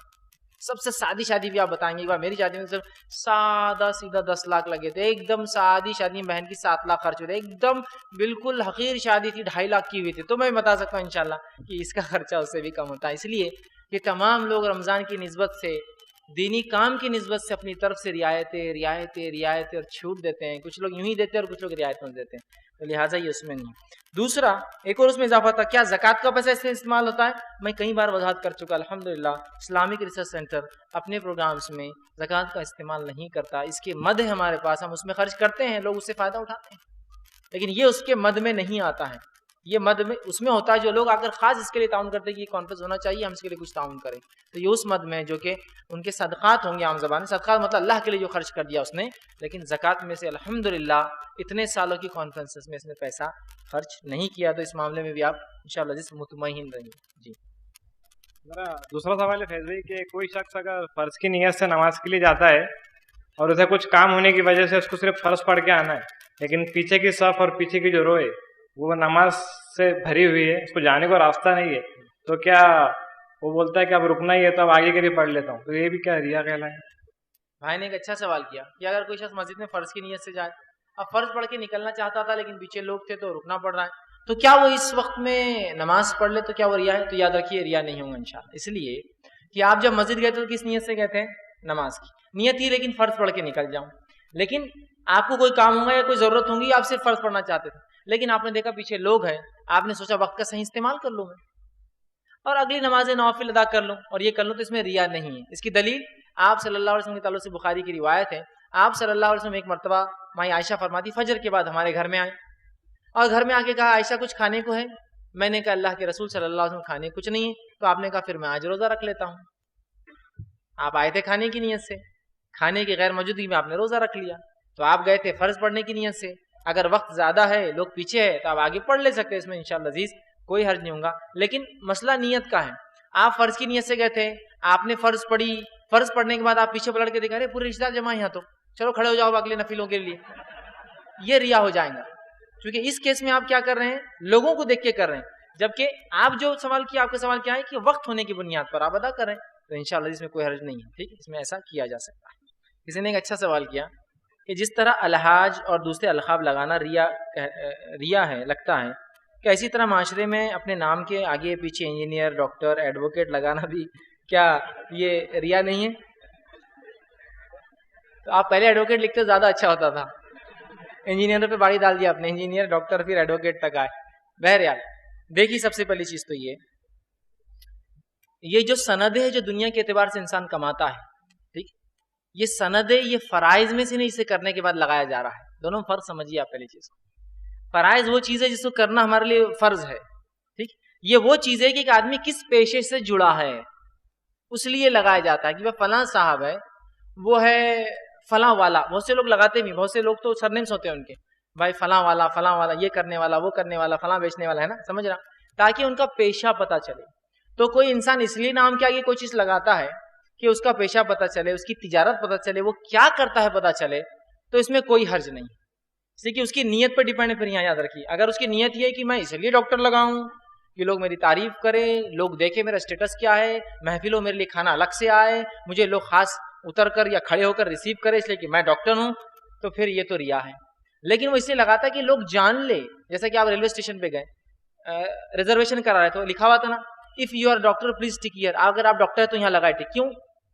کہ اگر معلوم ہوگا ٹرین میں ڈاکٹرس ہے تو کچھ ہو جاتا ہے حادثہ, تو وہاں آپ لوگوں کی ضرورت پڑ سکتی ہے نا, سمجھ رہے ہیں بات کو. تو اگر کوئی لگاتا ہے کہ بھائی ڈاکٹر, تو یہ ریا نہیں, جب تک کہ اس کی نیت پہ یاد رکھیے. یہ سب معاملہ نیتوں کا ہے. اگر اس کی نیت نام اور نمود اور دکھاوا ہے تو پھر تو وہ غلط ہوا. لیکن اگر اس کا مقصد ہے کہ وہ اپنا پیشہ بتائے تو اس میں انشاءاللہ عزیز کوئی حرج نہیں. یہاں لگانے والے کی نیت پر یہ تمام باتیں انحصار کرتی ہے, اس پہ ڈیپینڈ رکھتی ہے. میرا نام عامر ہے. میرا پچھلے عنوان کے توحید پہ سوال یہ پہلا یہ ہے کہ جو ایسٹرولوجی جو ہوتی ہے تو اس پہ تھوڑا وضاحت کر دیجیے کہ پیپر وغیرہ میں جو آتا ہے. بہرحال بھائی نے ایک سوال کیا کہ شرک کے تعلق سے ان کا سوال تھا جو پچھلے عنوان میں گزرا, کہ جو لوگ ایسٹرولوجی جو ہوتا ہے, علم فلکیات جس کو بولتے ہیں, یاد رکھیے اس میں اسلام میں اس کا کیا دخل ہے. تو یاد رکھیے علم فلکیات کا اسلام میں کوئی دخل نہیں ہے. کوئی چاند اور ستاروں کے آنے جانے سے, سورج کی گردش سے, چاند کی گردش سے, سیاروں کی گردش سے, ستاروں کی گردش سے انسانوں کی تقدیر پر کوئی فیصلہ, کوئی تبدیلی, کوئی کمی اور کوئی زیادتی نہیں آتی. یاد رکھیے یہ ہمارا اسلامی عقیدہ ہے, اور یہ عقیدہ اتنا مضبوط ہونا چاہیے. صحیح مسلم کی روایت ہے, آپ صلی اللہ علیہ وسلم نے فرمایا فجر کی نماز پڑھی, فجر کی نماز پڑھ کر آپ نے کہا رات بارش ہوئی تھی, کہا آج رات کچھ لوگوں نے, اللہ کے بندوں نے کفر پر گزاری اور کچھ ایمان پر گزاری. پوچھا کہ اللہ کے رسول کس نے کفر پر گزاری اور کس نے ایمان پر گزاری؟ تو کہا جس نے یہ کہا کہ کل رات بارش اس لیے ہوئی کہ فلاں ستارہ فلاں بروج میں داخل ہوا, فلاں ستارہ فلاں کنسٹیلیشن میں داخل ہوا, تو اس نے رات کفر میں گزاری. اور جس نے یہ کہا کل رات بارش, آج رات بارش اللہ نے دی تھی, وہ توحید پر رہا. ستارے اور سیاروں کا اسلام مانتا نہیں. اسلام یہ کہتا ہے کہ یہ اللہ کی مخلوقات ہے جو اللہ کے حکم کے تابع ہے, ان کے آنے جانے سے کوئی تقدیر اچھے برے کے فیصلے نہیں ہوتے. لیکن اب ایک بات, پیپر میں تو روز لکھا ہوا ہے زوڈیکل سائنس, آپ کے ستارے کیا کہتے ہیں. ہمارے اردو نیوز پیپر بھی ہے, 1 ستارہ 2 ستارے 3 ستارے 4, پورے 12 مہینے کے 12 ستارے. اور ایسا ہوتا بھی ہے, ہاں میں نے پڑھا کل اور ہوگا، ایسے ہی ہوا میرے ساتھ. یہ صرف نفسیات ہے. نفسیات سمجھتے آپ؟ سائیکولوجی آپ کی. دیکھیے میں آپ کی نفسیات کیسے آپ کو اگزامپل دیتا ہوں. دیکھیے میں آپ کو بول رہا ہوں کہ کل آپ کے ساتھ ایک اچھا کام اور ایک برا کام ہونے والا. دیکھ لو جاؤ. آپ کچھ لوگ جن کا عقیدہ کمزور ہے، اور فیض بھائی نے بولے کچھ سوچ کے بولے ہوں گے، کچھ تو علم ہوں گا جن کو. اب آپ کیلکولیشن شروع کرتے، ایک اچھا کام ایک برا کام، ایک اچھا کام اور کوئی بھی ایک کام جو روز ہوتا ہے آپ کے ساتھ وہ اچھا ہو گیا، ارے ایک اچھا ہو گیا، فیض بھائی نے صحیح بول لیتے ایک اچھا ہو گیا. اب اس کے بعد کے پورے 24 گھنٹے کے دوسرے اچھے کام نہیں گنتا ہو، فیض بھائی نے ایک ہی بول لیتے اچھا تو ایک ہو گیا. آپ انتظار کرو ایک برا ہونے والا ہے آج. اور دن بھر میں روز برے کام کہیں ہوتے ہیں نا، نل نہیں آیا یار کیا بری بات ہے، نل نہیں آیا، لائٹ چلے گئی اچانک، فلاں ہو گیا، روز ہوتا ہے. اب اس دن چونکہ میں نے کہا تھا ایک برا ہوگا، آپ بولتے ہو اب ایک برا ہونے والا ہے، ایک اچھا فیض بھائی بولے ہو گیا، اور اس کے بعد ایک برا ہوگا، دیکھو ایک برا بھی ہوگا، صحیح بولے. اچھا اس کے بعد 50 برے کام ہوئے، وہ نہیں گنتا آدمی، کیوں؟ تو ایک کا ہی بولا تھا نا میں نے. اب پیپر میں لکھا آج آپ کے لیے کالا رنگ درست نہیں ہے، تو کالا نہیں پہننا آپ نے. اب پہنے نہیں تو معلوم کیسا ہوگا درست ہے نہیں ہے. آج جو ہے آپ جو ہے فلاں تجارت مت کیجیے، ارے کرے تو معلوم ہوگا. نفسیات، صرف نفسیات. شعبدے باز لوگ بھی ایسی کرتے ہیں. شعبدے باز لوگ معلوم، کاہن جو ہونے والی چیزیں بتاتے، فال کھولتے، وہ بھی ایسی نفسیات سے کھیلتے ہیں. کیسا؟ آپ ان کے پاس گئے، جا کر بیٹھے اور ملاقات ہوئی تو بولتے بہت مصیبت میں آ، بولتے بابا کیا صحیح بات ہے، واقعی مصیبت میں ہوں. مجھے بتائیے اگر کوئی دواخانے میں ڈاکٹر کے پاس جائے اور ڈاکٹر بولے آپ بیمار ہے تو اس میں کون سی بڑی بات ہے؟ ڈاکٹر نے کیا پہچانا؟ ارے کوئی بھی ڈاکٹر کے پاس مریض ہی جاتا نا. کوئی ایسا آدمی آج تک ہے جو بولے گا ڈاکٹر صاحب بہت صحت اچھی لگ رہی تھی آپ سے ملنے آ گیا، کیا چل رہا؟ ایسا ہے کیا کوئی؟ بیماری آتا اور ڈاکٹر اگر بولتے تم بیمار دکھ رہے تو آپ بولیں گے بڑے مہان ڈاکٹر صاحب، میں تو پیروں میں گر جاتا ہوں، آپ نے پہلے پہچان لیا میں بیمار ہوں. ارے بیوقوف آدمی، ڈاکٹر کے پاس اچھا آدمی جاتا ہی نہیں. اب یہ شعبدے باز کے پاس کون جاتا؟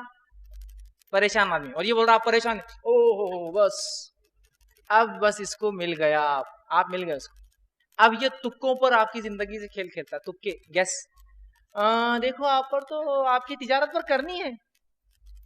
اچھا کرنی، اس کے لیے آپ کو یہ کرنا ہو تجارت بڑھ جائیں گے، آپ نے کر دیا اور نہیں ہوا، ارے ستارے سرک گئے تھے. اب تم یہ کرو تو ہو جائیں گا، ابھی تکے کھیلتا پورے ہو. آپ بولے ارے وہ بھی نہیں ہوا، ارے تم پر بہت بھاری ادھر سے کیا ہوا ہے. آپ کو دیکھیے گھما رہا ہے، ٹھیک ہے گھما رہا ہے. شعبدے باز وہ صرف گیس کرتا ہے، نفسیات سے کھیل کر آپ کو ایٹ لیتا کہیں زمانے تک، ٹھیک ہے. تو یہ ستارے آپ کی، یہ سب نفسیات. ہاں اگر کوئی کرا میں حقیقی شعبدے باز ہوں، میں تو کل کی بات بتا سکتا ہوں. اس کے بعد جا کے کھڑے ہوئے بولے میرے جیب میں ایک نوٹ ہے، بولنا 100 کا، اس کا نمبر بتا، بولنا کیا ہے. اب تو کل کی باتیں بتا رہا، بولنا کل کیا ہوں گا جو تقدیر میں ہے. نوٹ کا نمبر تو آسان ہے نا. اپنے سر میں کتنے والے بتا، بولنا تعداد کے اعتبار سے. میری چپل کا نمبر کتنا ہے؟ Guess guess. اگر صحیح بولے تو ٹھیک، غلط بولے تو پڑھنے والا ہے. ایک بڑا لٹ لے جائیے ڈنڈا، بولیے کیا بولتا ہے، بولنا پڑھیں گا نہیں پڑھیں گا. گیس. پڑھیں گا بولے تو مت مارو، نہیں پڑھیں گا تو اٹھا کے ایک دو اس کو، تو اس کی عقل ٹھکانا ہے. بولتا ہاں صحیح، کیا تقدیر ہے یار تیری. بولنا تو ایک ڈنڈا کیا بولتا ہے، تیرے کو معلوم نہیں ہو رہا، بولنا کہ پڑھیں گا نہیں پڑھیں گا. یہ شعبدے بازی ہے. اور مسلمان بڑے عقیدت سے آپ کے ستارے، میرا ستارہ آج بھاری ہے. ستارہ نہیں تو ہی بھاری ہے. ستارہ بھاری نہیں ہوتا کسی کا. ہم نہیں سوچتے میرا ستارہ بھاری. اسلام یہ سسٹمز کو نہیں مانتا کسی کو. اسلام ایک واحد رب میں عقیدہ رکھتا ہے، جو چاہتا ہے اپنے بندوں کے ساتھ کر سکتا ہے، اور اس کی مرضی اور مشیت سے تمام چیزیں ہوتی ہے دنیا میں. تو لہٰذا ہاں دعائیں کیجیے آپ کو مصیبت پریشانی ہے، لیکن یہ سب چیزیں سخت حرام اسلام میں یاد رکھیے. اور یہ کفر ہے.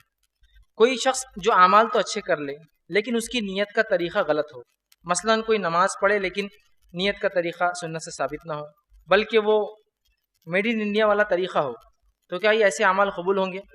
دیکھیے سب سے پہلی چیز تو یہ کہ کسی بھی عمل کے لیے نیت کا ہونا ضروری ہے، اور نیت دل کے ارادے کو کہتے ہیں. ٹھیک ہے. اب ارادہ وہ عرب ہوں گا تو اس کے دل میں وہ خیالات عربی میں آئیں گے، ہندوستانی ہوں گا تو اردو میں آئیں گے، اور تمام چیزیں. لیکن جو ہے اس سے کوئی فرق نہیں پڑتا. نیت اصل دل کا ارادہ ہے، دل میں آپ نیت کر لیں انشاءاللہ عزیز یہ کافی ہو جائیں گا. اب رہا معاملہ کہ وہ کون سی زبان میں دل میں کیا رہتا ہے، یا ہندوستان میں لوگ کچھ اور طریقے سے وہ سوچ رہے ہیں، لیکن نیت دل کا ارادہ ہے، اور اتنا آپ کا دل میں درست نیت ہے تو انشاءاللہ عزیز یہ کافی ہو. السلام علیکم. میرا سوال یہ ہے فیض بھائی، اب کوئی چیز بولتے بتا کے دینا، ڈونیشن دے رہے 10 جگہ بیٹھے اپن بتا کے دیے تو اس کا وہ کیا رہنا؟ ڈونیشن کون سا بھی دین کا کام جو ہے. ایک بھائی نے ایک سوال کیا کہ اب جیسا میں نے کہا کہ دکھاوا نہیں کرنا چاہیے، تو کچھ جگہ لوگ کہتے ہیں کہ بھائی دکھا کے بھی دینا چاہیے یا بتانا بھی ضروری ہے. تو اس میں دو شکلیں ہیں. پہلی چیز، اگر آپ ایسے سماج میں رہتے ہیں، ایسے سوسائٹی میں رہتے ہیں جہاں کوئی آدمی صدقات اور خیرات نہیں کرتا ہے، اور آپ یہ چاہتے ہیں کہ لوگ صدقات و خیرات کرے، کوئی نہیں تو میرے خاندان والے تو کم از کم کرے، جس کے لیے خالص نیت کر کے کہ اللہ میں یہ عمل تیرے لیے کر رہا ہوں، لیکن میں چاہتا ہوں اور لوگ بھی اس کام میں آگے بڑھے، اور میں بتا کر صدقہ دیتا ہوں، چونکہ کوئی نہیں دے رہا ہے، سماج میں کوئی نہیں دے رہا ہے، تو میں کیا کر رہا ہوں، سب کو جوش دلانے کے لیے، جذبہ دلانے کے لیے بتا کر دیتا ہوں، تو انشاءاللہ یہ بتا کے دینے کا بھی ثواب ہے، اس لیے کہ یہاں نیت کیا تھی کہ لوگ چل پڑے، اس کے لیے دلیل یہ ہے، صحیح مسلم کی روایت ہے، آپ صلی اللہ علیہ وسلم کے تعلق سے آتا ہے، صحابہ موجود تھے، آپ نے اعلان کیا اور کہا کہ فلاں اسلامی کام کے لیے جو پیسے کی ضرورت ہے تعاون دو، حدیث میں آتا ہے آپ نے اپنا کپڑا اٹھا اور کہا کون ہے جو میرے پاس ڈالے گا، صحابہ میں سے کوئی بھی آگے نہیں بڑھا، ایک اعرابی بدو تھا، اجنبی کہیں سے تو بھی آیا تھا، جب سنا اللہ کے رسول اپیل کر رہے ہیں آگے گیا، اور چاندی کا ایک روایت میں الفاظ ہے اور ایک میں کھجور تھے اس کے پاس، چاندی تھوڑی سی چاندی تھی، کچھ چاندی بولے تو اس زمانے میں چھوٹا سکہ ہوتا تھا، مطلب وہ درہم کہلاتا تھا، اور دینار سونے کا بڑا سکہ ہوتا تھا، یاد رکھیں، اس نے لا کے تھوڑی سی چاندی رکھ دی، جب چاندی رکھی تو صحابہ کو جوش آ گیا کہ ارے ایک اجنبی اور اعرابی آ کر پیسہ دے رہا، رسول اللہ مانگ رہے، اور ہم پیچھے تھے، لیکن صحابہ اس لیے پیچھے نہیں تھے کہ ان کو دینا نہیں ہے، صحابہ اس لیے پیچھے تھے کہ وہ اندازہ لگا رہے تھے کیا دوں کہیں چھوٹا نہ پڑ جائے، کیا دوں کہیں چھوٹا نہ پڑ جائے، لیکن وہ شخص بنا شرم کے آگے آیا اور دے دیا، اور جب لوگ ٹوٹ پڑے پھر دینے کے ٹوٹ پڑے تو حدیث میں الفاظ ایک چاندی کا ڈھیر لگے رسول اللہ کے سامنے، پھر آپ نے کہا اگر کوئی ایسے اچھی سنت طریقے کی ایجاد کرتا ہے اور لوگ اس کے پیچھے آتے ہیں تو جتنے لوگ اس کے پیچھے آئیں گے ان سب کا ثواب پہلے دینے والے کو ملیں گا، چونکہ کوئی آ رہا نہیں تھا نا آگے پیسے دینے، وہ عربی بڑا اور لا کے چاندی ڈال دی سامنے، اس کے چاندی ڈالتے صحابہ کو جوش آ گیا، سب نے ڈالا، تو کہا کوئی اچھے ایسے طریقے کی ایجاد کرے، تو اگر آپ کو لگتا ہے آپ کے سماج میں لوگ کوئی نہیں دے رہا ہے اور لوگ کیا کر رہے ہیں چھپا چھپا کے اس پیسہ جمع کر رہے ہیں، اللہ کی راہ میں خرچ نہیں کرتے، آپ کے حلقے میں اپنے لوگوں میں آپ پہچانتے، تو وہاں ضرور بتا کے۔ دوسری چیز یہ ہوتی ہے کہ آپ کو بتا کر نہیں دینا ہے، آپ چھپا کر دے رہے ہیں، لیکن جس تنظیم کو دے رہے ہیں آپ اگر بند مٹھی دینے کا وہاں سسٹم کریں گے تو ہوگا کیا، اللہ نہ کرے اگر اس شخص کے جمع کرنے میں کچھ نیت میں برائی آ گئی اور حساب کتاب نہیں ہوا تو مشکل ہوں گی، جیسا کہ آپ صلی اللہ علیہ وسلم کے دور میں لوگ صحابہ بند مٹھی لاتے تھے، چونکہ بیت المال کا نظم نہیں تھا، آرگنائز بیت المال، یہ ابو بکر صدیق کے بعد سے آرگنائز بیت المال، حساب کتاب، اور حضرت عمر کے دور میں دواوین پورے ڈپارٹمنٹ بن گئے تھے اس کے، رسول اللہ کے دور میں تو آتا تھا لیا اور خرچ کر دیا، لیکن ابو بکر صدیق کے بعد عمر ابن خطاب کے دور میں اتنا آرگنائز ٹریجری تھی کہ کس کی سالانہ کتنی زکاتیں معلوم ہوتا تھا، جب لاتا تو کیلکولیٹ حساب لگا، ہاں پچھلا اتنی دیا تھا فلاں ہے، اس سے یہ پتا چلا کہ کوئی ادارہ جو جمع کرتا ہے یا کوئی حکومت جو جمع کرتی ہے اس کو آپ کو شو کرنا ہی پڑے گا، اس کو نہیں چھپا سکتے، ٹھیک ہے۔ رہا آپ کے نفلی صدقات تو آپ چھپا بھی دیجیے، کھل کے بھی دے سکتے ہیں، ایک الگ بات ہے، لیکن جب جو کسی تنظیم آرگنائزیشن کو دے رہے، یقین بنانے کے لیے کہ پیسہ صحیح جگہ جائے، رسید چونکہ اس کی ایک پوتی جو اس کی ایک اہم چیز ہوتی ہے، کسی بھی تنظیم ادارے کی شروعات تو ایسی ہوتی ہے لوگ بند مٹھی دیتے ہیں، لیکن بعد میں اگر یہ سلسلہ جاری رہا تو بہرحال مشکل ہوتی ہے، لہٰذا اس کے لیے جو ہے رسید دینے میں انشاءاللہ کوئی نہیں، اور دکھاوے میں شامل نہیں ہوں گے انشاءاللہ۔ کوئی مسجد یا مدرسے کا کام رہا تو ایسا ایک وہ رکھ کے اس کو پھر بعد میں اناؤنسمنٹ کرنا پڑتا، سمجھو انہیں دیے تو اس کا ایک جذبہ وہ ہوتا ہے، وہ کیا ہے؟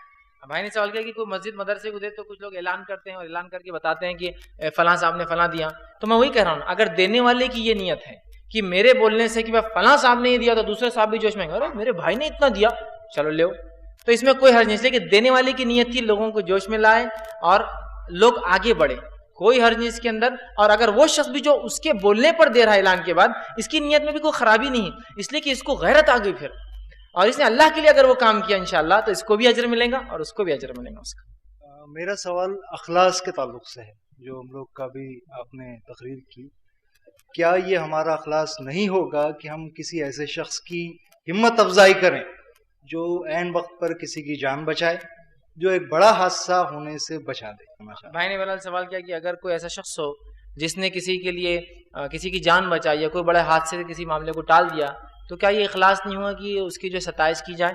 دیکھیے اس معاملے میں جو ہے کوئی شخص اگر کسی کی جان بچاتا ہے اس تعلق سے نبی اکرم صلی اللہ علیہ وسلم کی تو بہت سی حدیث ہیں، لیکن قرآن نے سورہ مائدہ سورہ نمبر 5 آیت نمبر 32 میں بیان کیا اور فرمایا کہ من قتل نفس بغیر نفس او فساد فی الارض فکأنما قتل الناس جميعا، جس کسی نے ایک انسان کی زندگی لے لی اس کی مثال اس کا گناہ ایسا جیسے ساری انسان کو قتل کیا، ومن احیاها، لیکن جس کسی نے ایک انسان کی جان بچا لی فکأنما احیا الناس جميعا، اس کی مثال ایسی ہے جیسے اس نے ساری انسانیت کی جان بچا لی، ٹھیک۔ اب رہا مسئلہ اگر کوئی ایسا شخص ہے جو کسی کی جان بچاتا ہے کسی بھی دنیا کے معاملے میں، چاہے وہ ڈاکٹر کے ہو اور بچا لے، چاہے وہ گاڑی سے کوئی گر رہا اس کو بچا لے، چاہے کوئی چیز ہو سکتی ہے اس کے اندر، ٹھیک ہے، تو یہاں اگر لوگ اس کی ہمت افزائی کے لیے، اگر اس کے بڑھاوے کے لیے اس کی تعریف کرے تو اس میں کوئی حرج نہیں، یہ اخلاص کے خلاف انشاءاللہ عزیز نہیں جائیں گا، اور یہ ریا میں شامل بھی انشاءاللہ عزیز نہیں ہوں گے. السلام علیکم. میرا سوال یہ تھا کہ کبھی ہم لوگ مطلب دوستوں کے ساتھ نماز کے لیے گئے اور وہ فرض پڑھ کے اگر دوست باہر آ گئے اور اپنے کو اگر سمجھ لو ان کا انتظار کا زیادہ دیر نہیں کرانا ہے اور اس کے لیے نمازیں ہلکی کر دے یا نہ پڑھے تو وہ کیا رہے گا؟ بھائی نے سوال کیا کہ اگر کسی کا کوئی دوست ہو اور اس کو جلدی ہے جانا ہے یا کچھ، تو اور اگر آپ نماز کو ہلکی کرتے ہیں تو اس میں کوئی حرج نہیں ہے اندر کی، سمجھ رہے آپ، اس لیے کہ آپ سہولت دینے کے لیے کر رہے ہیں. حدیث کے الفاظ ہے کہ آپ صلی اللہ علیہ وسلم فرماتے ہیں کہ میرا دل چاہتا تھا کہ میں نماز کو لمبی کروں، میں رکعت باندھتا تھا، لیکن پھر کسی بچے کے رونے کی آواز سنائی دیتی تو میں نماز کو چھوٹی کر دیتا تھا تاکہ اس کی ماں پریشان ہو رہی ہوگی نا بچے کو لینے. جیسے پتا چلا امام کھڑا تو ہوا ایک نیت سے کہ لمبی پڑھوں، لیکن اس کے بعد دیکھا کہ کوئی تکلیف میں ہے تو اس نے نماز ہلکی کری، تو آپ کو لگتا ہے آپ کا بھائی آپ کا انتظار کر رہا ہے، اس کو لمبا انتظار کرنا درست نہیں ہوگا. لہٰذا چاہے دوست ہو، بھائی ہو، کوئی بھی ہو، اور آپ نماز کو ہلکی کرتے ہیں اس میں کوئی حرج نہیں ہے، لیکن وہ آپ جو کام کر رہے ہیں اپنی بھائی کی مدد کے لیے کر رہے ہیں، اس لیے نہیں کر رہے ہیں کہ آپ کو دکھاوا کرنا ہے، سمجھ رہے آپ، مطلب اس لیے نہیں چھوڑ رہے ہیں کہ اس کے لیے کہ وہ آیا اس نے بولیں گا ناراض ہو جائیں گا فلاں ہوگا، آپ اس کو سہولت دینے کے لیے اور اس کا کام کرنے کے بعد جو آپ کا معمول ہے آپ کر لیجیے، بعد میں نفل پڑھ لیجیے، گھر جا کر پڑھ لیجیے. سمجھ آپ کہ بھائی کا کام کیا، بھائی میں نماز فرض پڑھ کر آتا ہوں، آپ چونکہ پڑھ چکے ہیں میں پڑھ کر آتا ہوں، آپ کر لیجیے، اس کے بعد اپنی نفل آپ وہ ادا کر لیجیے. انشاءاللہ یہ ریا میں یا دکھاوے میں اس میں نہیں آئیں گا. یہ جو جماعتیں آتی ہے اکثر وہ درس شروع کرنے سے کہتے ہیں کہ ہم لوگ اللہ کی نظر میں ہماری مغفرت ہو گئی ہے، اور پھر جب جماعت ختم کرتے ہیں 3 دن 40 دن چلا، اس کے بعد 1 ہفتے کے بعد اپنے ماحول پہ آ جاتے ہیں. ان سے کہا جاتا ہے تو وہ کہتے ہیں کہ ہماری مغفرت تو ہم نے کرا لیا کہ ہم اتنے دیر بیٹھ گئے ہیں درس میں، تو ان کو کس طرح سمجھایا جائے؟ دیکھیے بھائی نے ایک سوال کیا کہ کچھ لوگ جیسا مجلسوں کی فضیلت آتی ہے، اخلاص والے لوگ ساتھ بیٹھنے کی آتی ہے، تو کچھ لوگ بیٹھتے ہیں کچھ دن زندگی سدھار لیتے ہیں اور بعد میں پھر کیا کرتے ہیں کہ پھر وہ اپنی زندگی کو اسی معمول پہ لے کے چل جاتے ہیں اور کہتے ہیں ہماری تو مغفرت ہو گئی. حدیث میں بالکل یہ معنی نہیں ہے کہ بس ایک بار مغفرت کرا لو تو ہو گیا. اگر اس بات کو مان لے کہ ہماری مغفرت ہو گئی ہے، ٹھیک ہے، تو لہٰذا اب تو اپنی مغفرت کو باقی رکھنے کے لیے اچھے عمل تو زندگی بھر کرنا پڑیں گے نا. کیا اس کا مطلب یہ ہے کہ مغفرت اب ہو گئی تو اب کچھ بھی کرو دنیا کے اندر، ہے نا؟ تو لہٰذا وہ لوگوں کی کم سمجھ ہے. تو کسی جماعت کو ہم کچھ لوگوں کے غلط اعمال سے بلیم نہیں کر سکتے، وہ ان لوگوں کی غلطی ہے، اس جماعت اور تنظیم کی غلطی نہیں مانی جائیں گی کہ لوگ وہاں جاتے ہیں کچھ دن رہتے اچھے اور بعد میں بدل جاتے ہیں، اور اپنے مفاد کی خاطر لوگ ہر جگہ جاتے ہیں اور اپنا مفاد لے کر نکل جاتے ہیں، پھر چاہے وہ کسی جماعت کا معاملہ ہو یا کسی تنظیم کا ہو کسی اس کا. تو ایسے لوگوں کو نہ دیکھتے ہوئے ہم اس بات کو یاد رکھیں جو انسان مستقل مزاج ہوتا ہے اگر وہ اس حدیث کو سمجھے کہ اللہ نے مغفرت کر دی تو وہ کوشش کریں گا ساری زندگی وہ اچھے عمل کرے تاکہ اگر اس کی وجہ سے مغفرت ہو گئی ہوں گی تو اس کو فائدہ ہو. دوسرا، کوئی یہ کہہ نہیں سکتا کہ میری مغفرت ہو گئی ہے. حدیث میں آ رہا ہے کہ اللہ کرتا ہے، اب اللہ کس کی کریں گے کب کریں گے اللہ عالم. تو لہذا گمان کرنا درست نہیں ہے. امید کر سکتے ہیں ہم کہ اللہ نے ہو سکتا کی ہوں گی، اور اگر امید ہے تو پھر آپ قائم رہنے کی کوشش کیجیے ان چیزوں پر تاکہ پھر اللہ سبحانہ تعالیٰ جو ہمارے حق میں بہترین فیصلے کرے. وآخر دعوانا الحمد للہ رب العالمین. سبحان ربک رب العزۃ عما یصفون وسلام علی المرسلین والحمد للہ رب العالمین.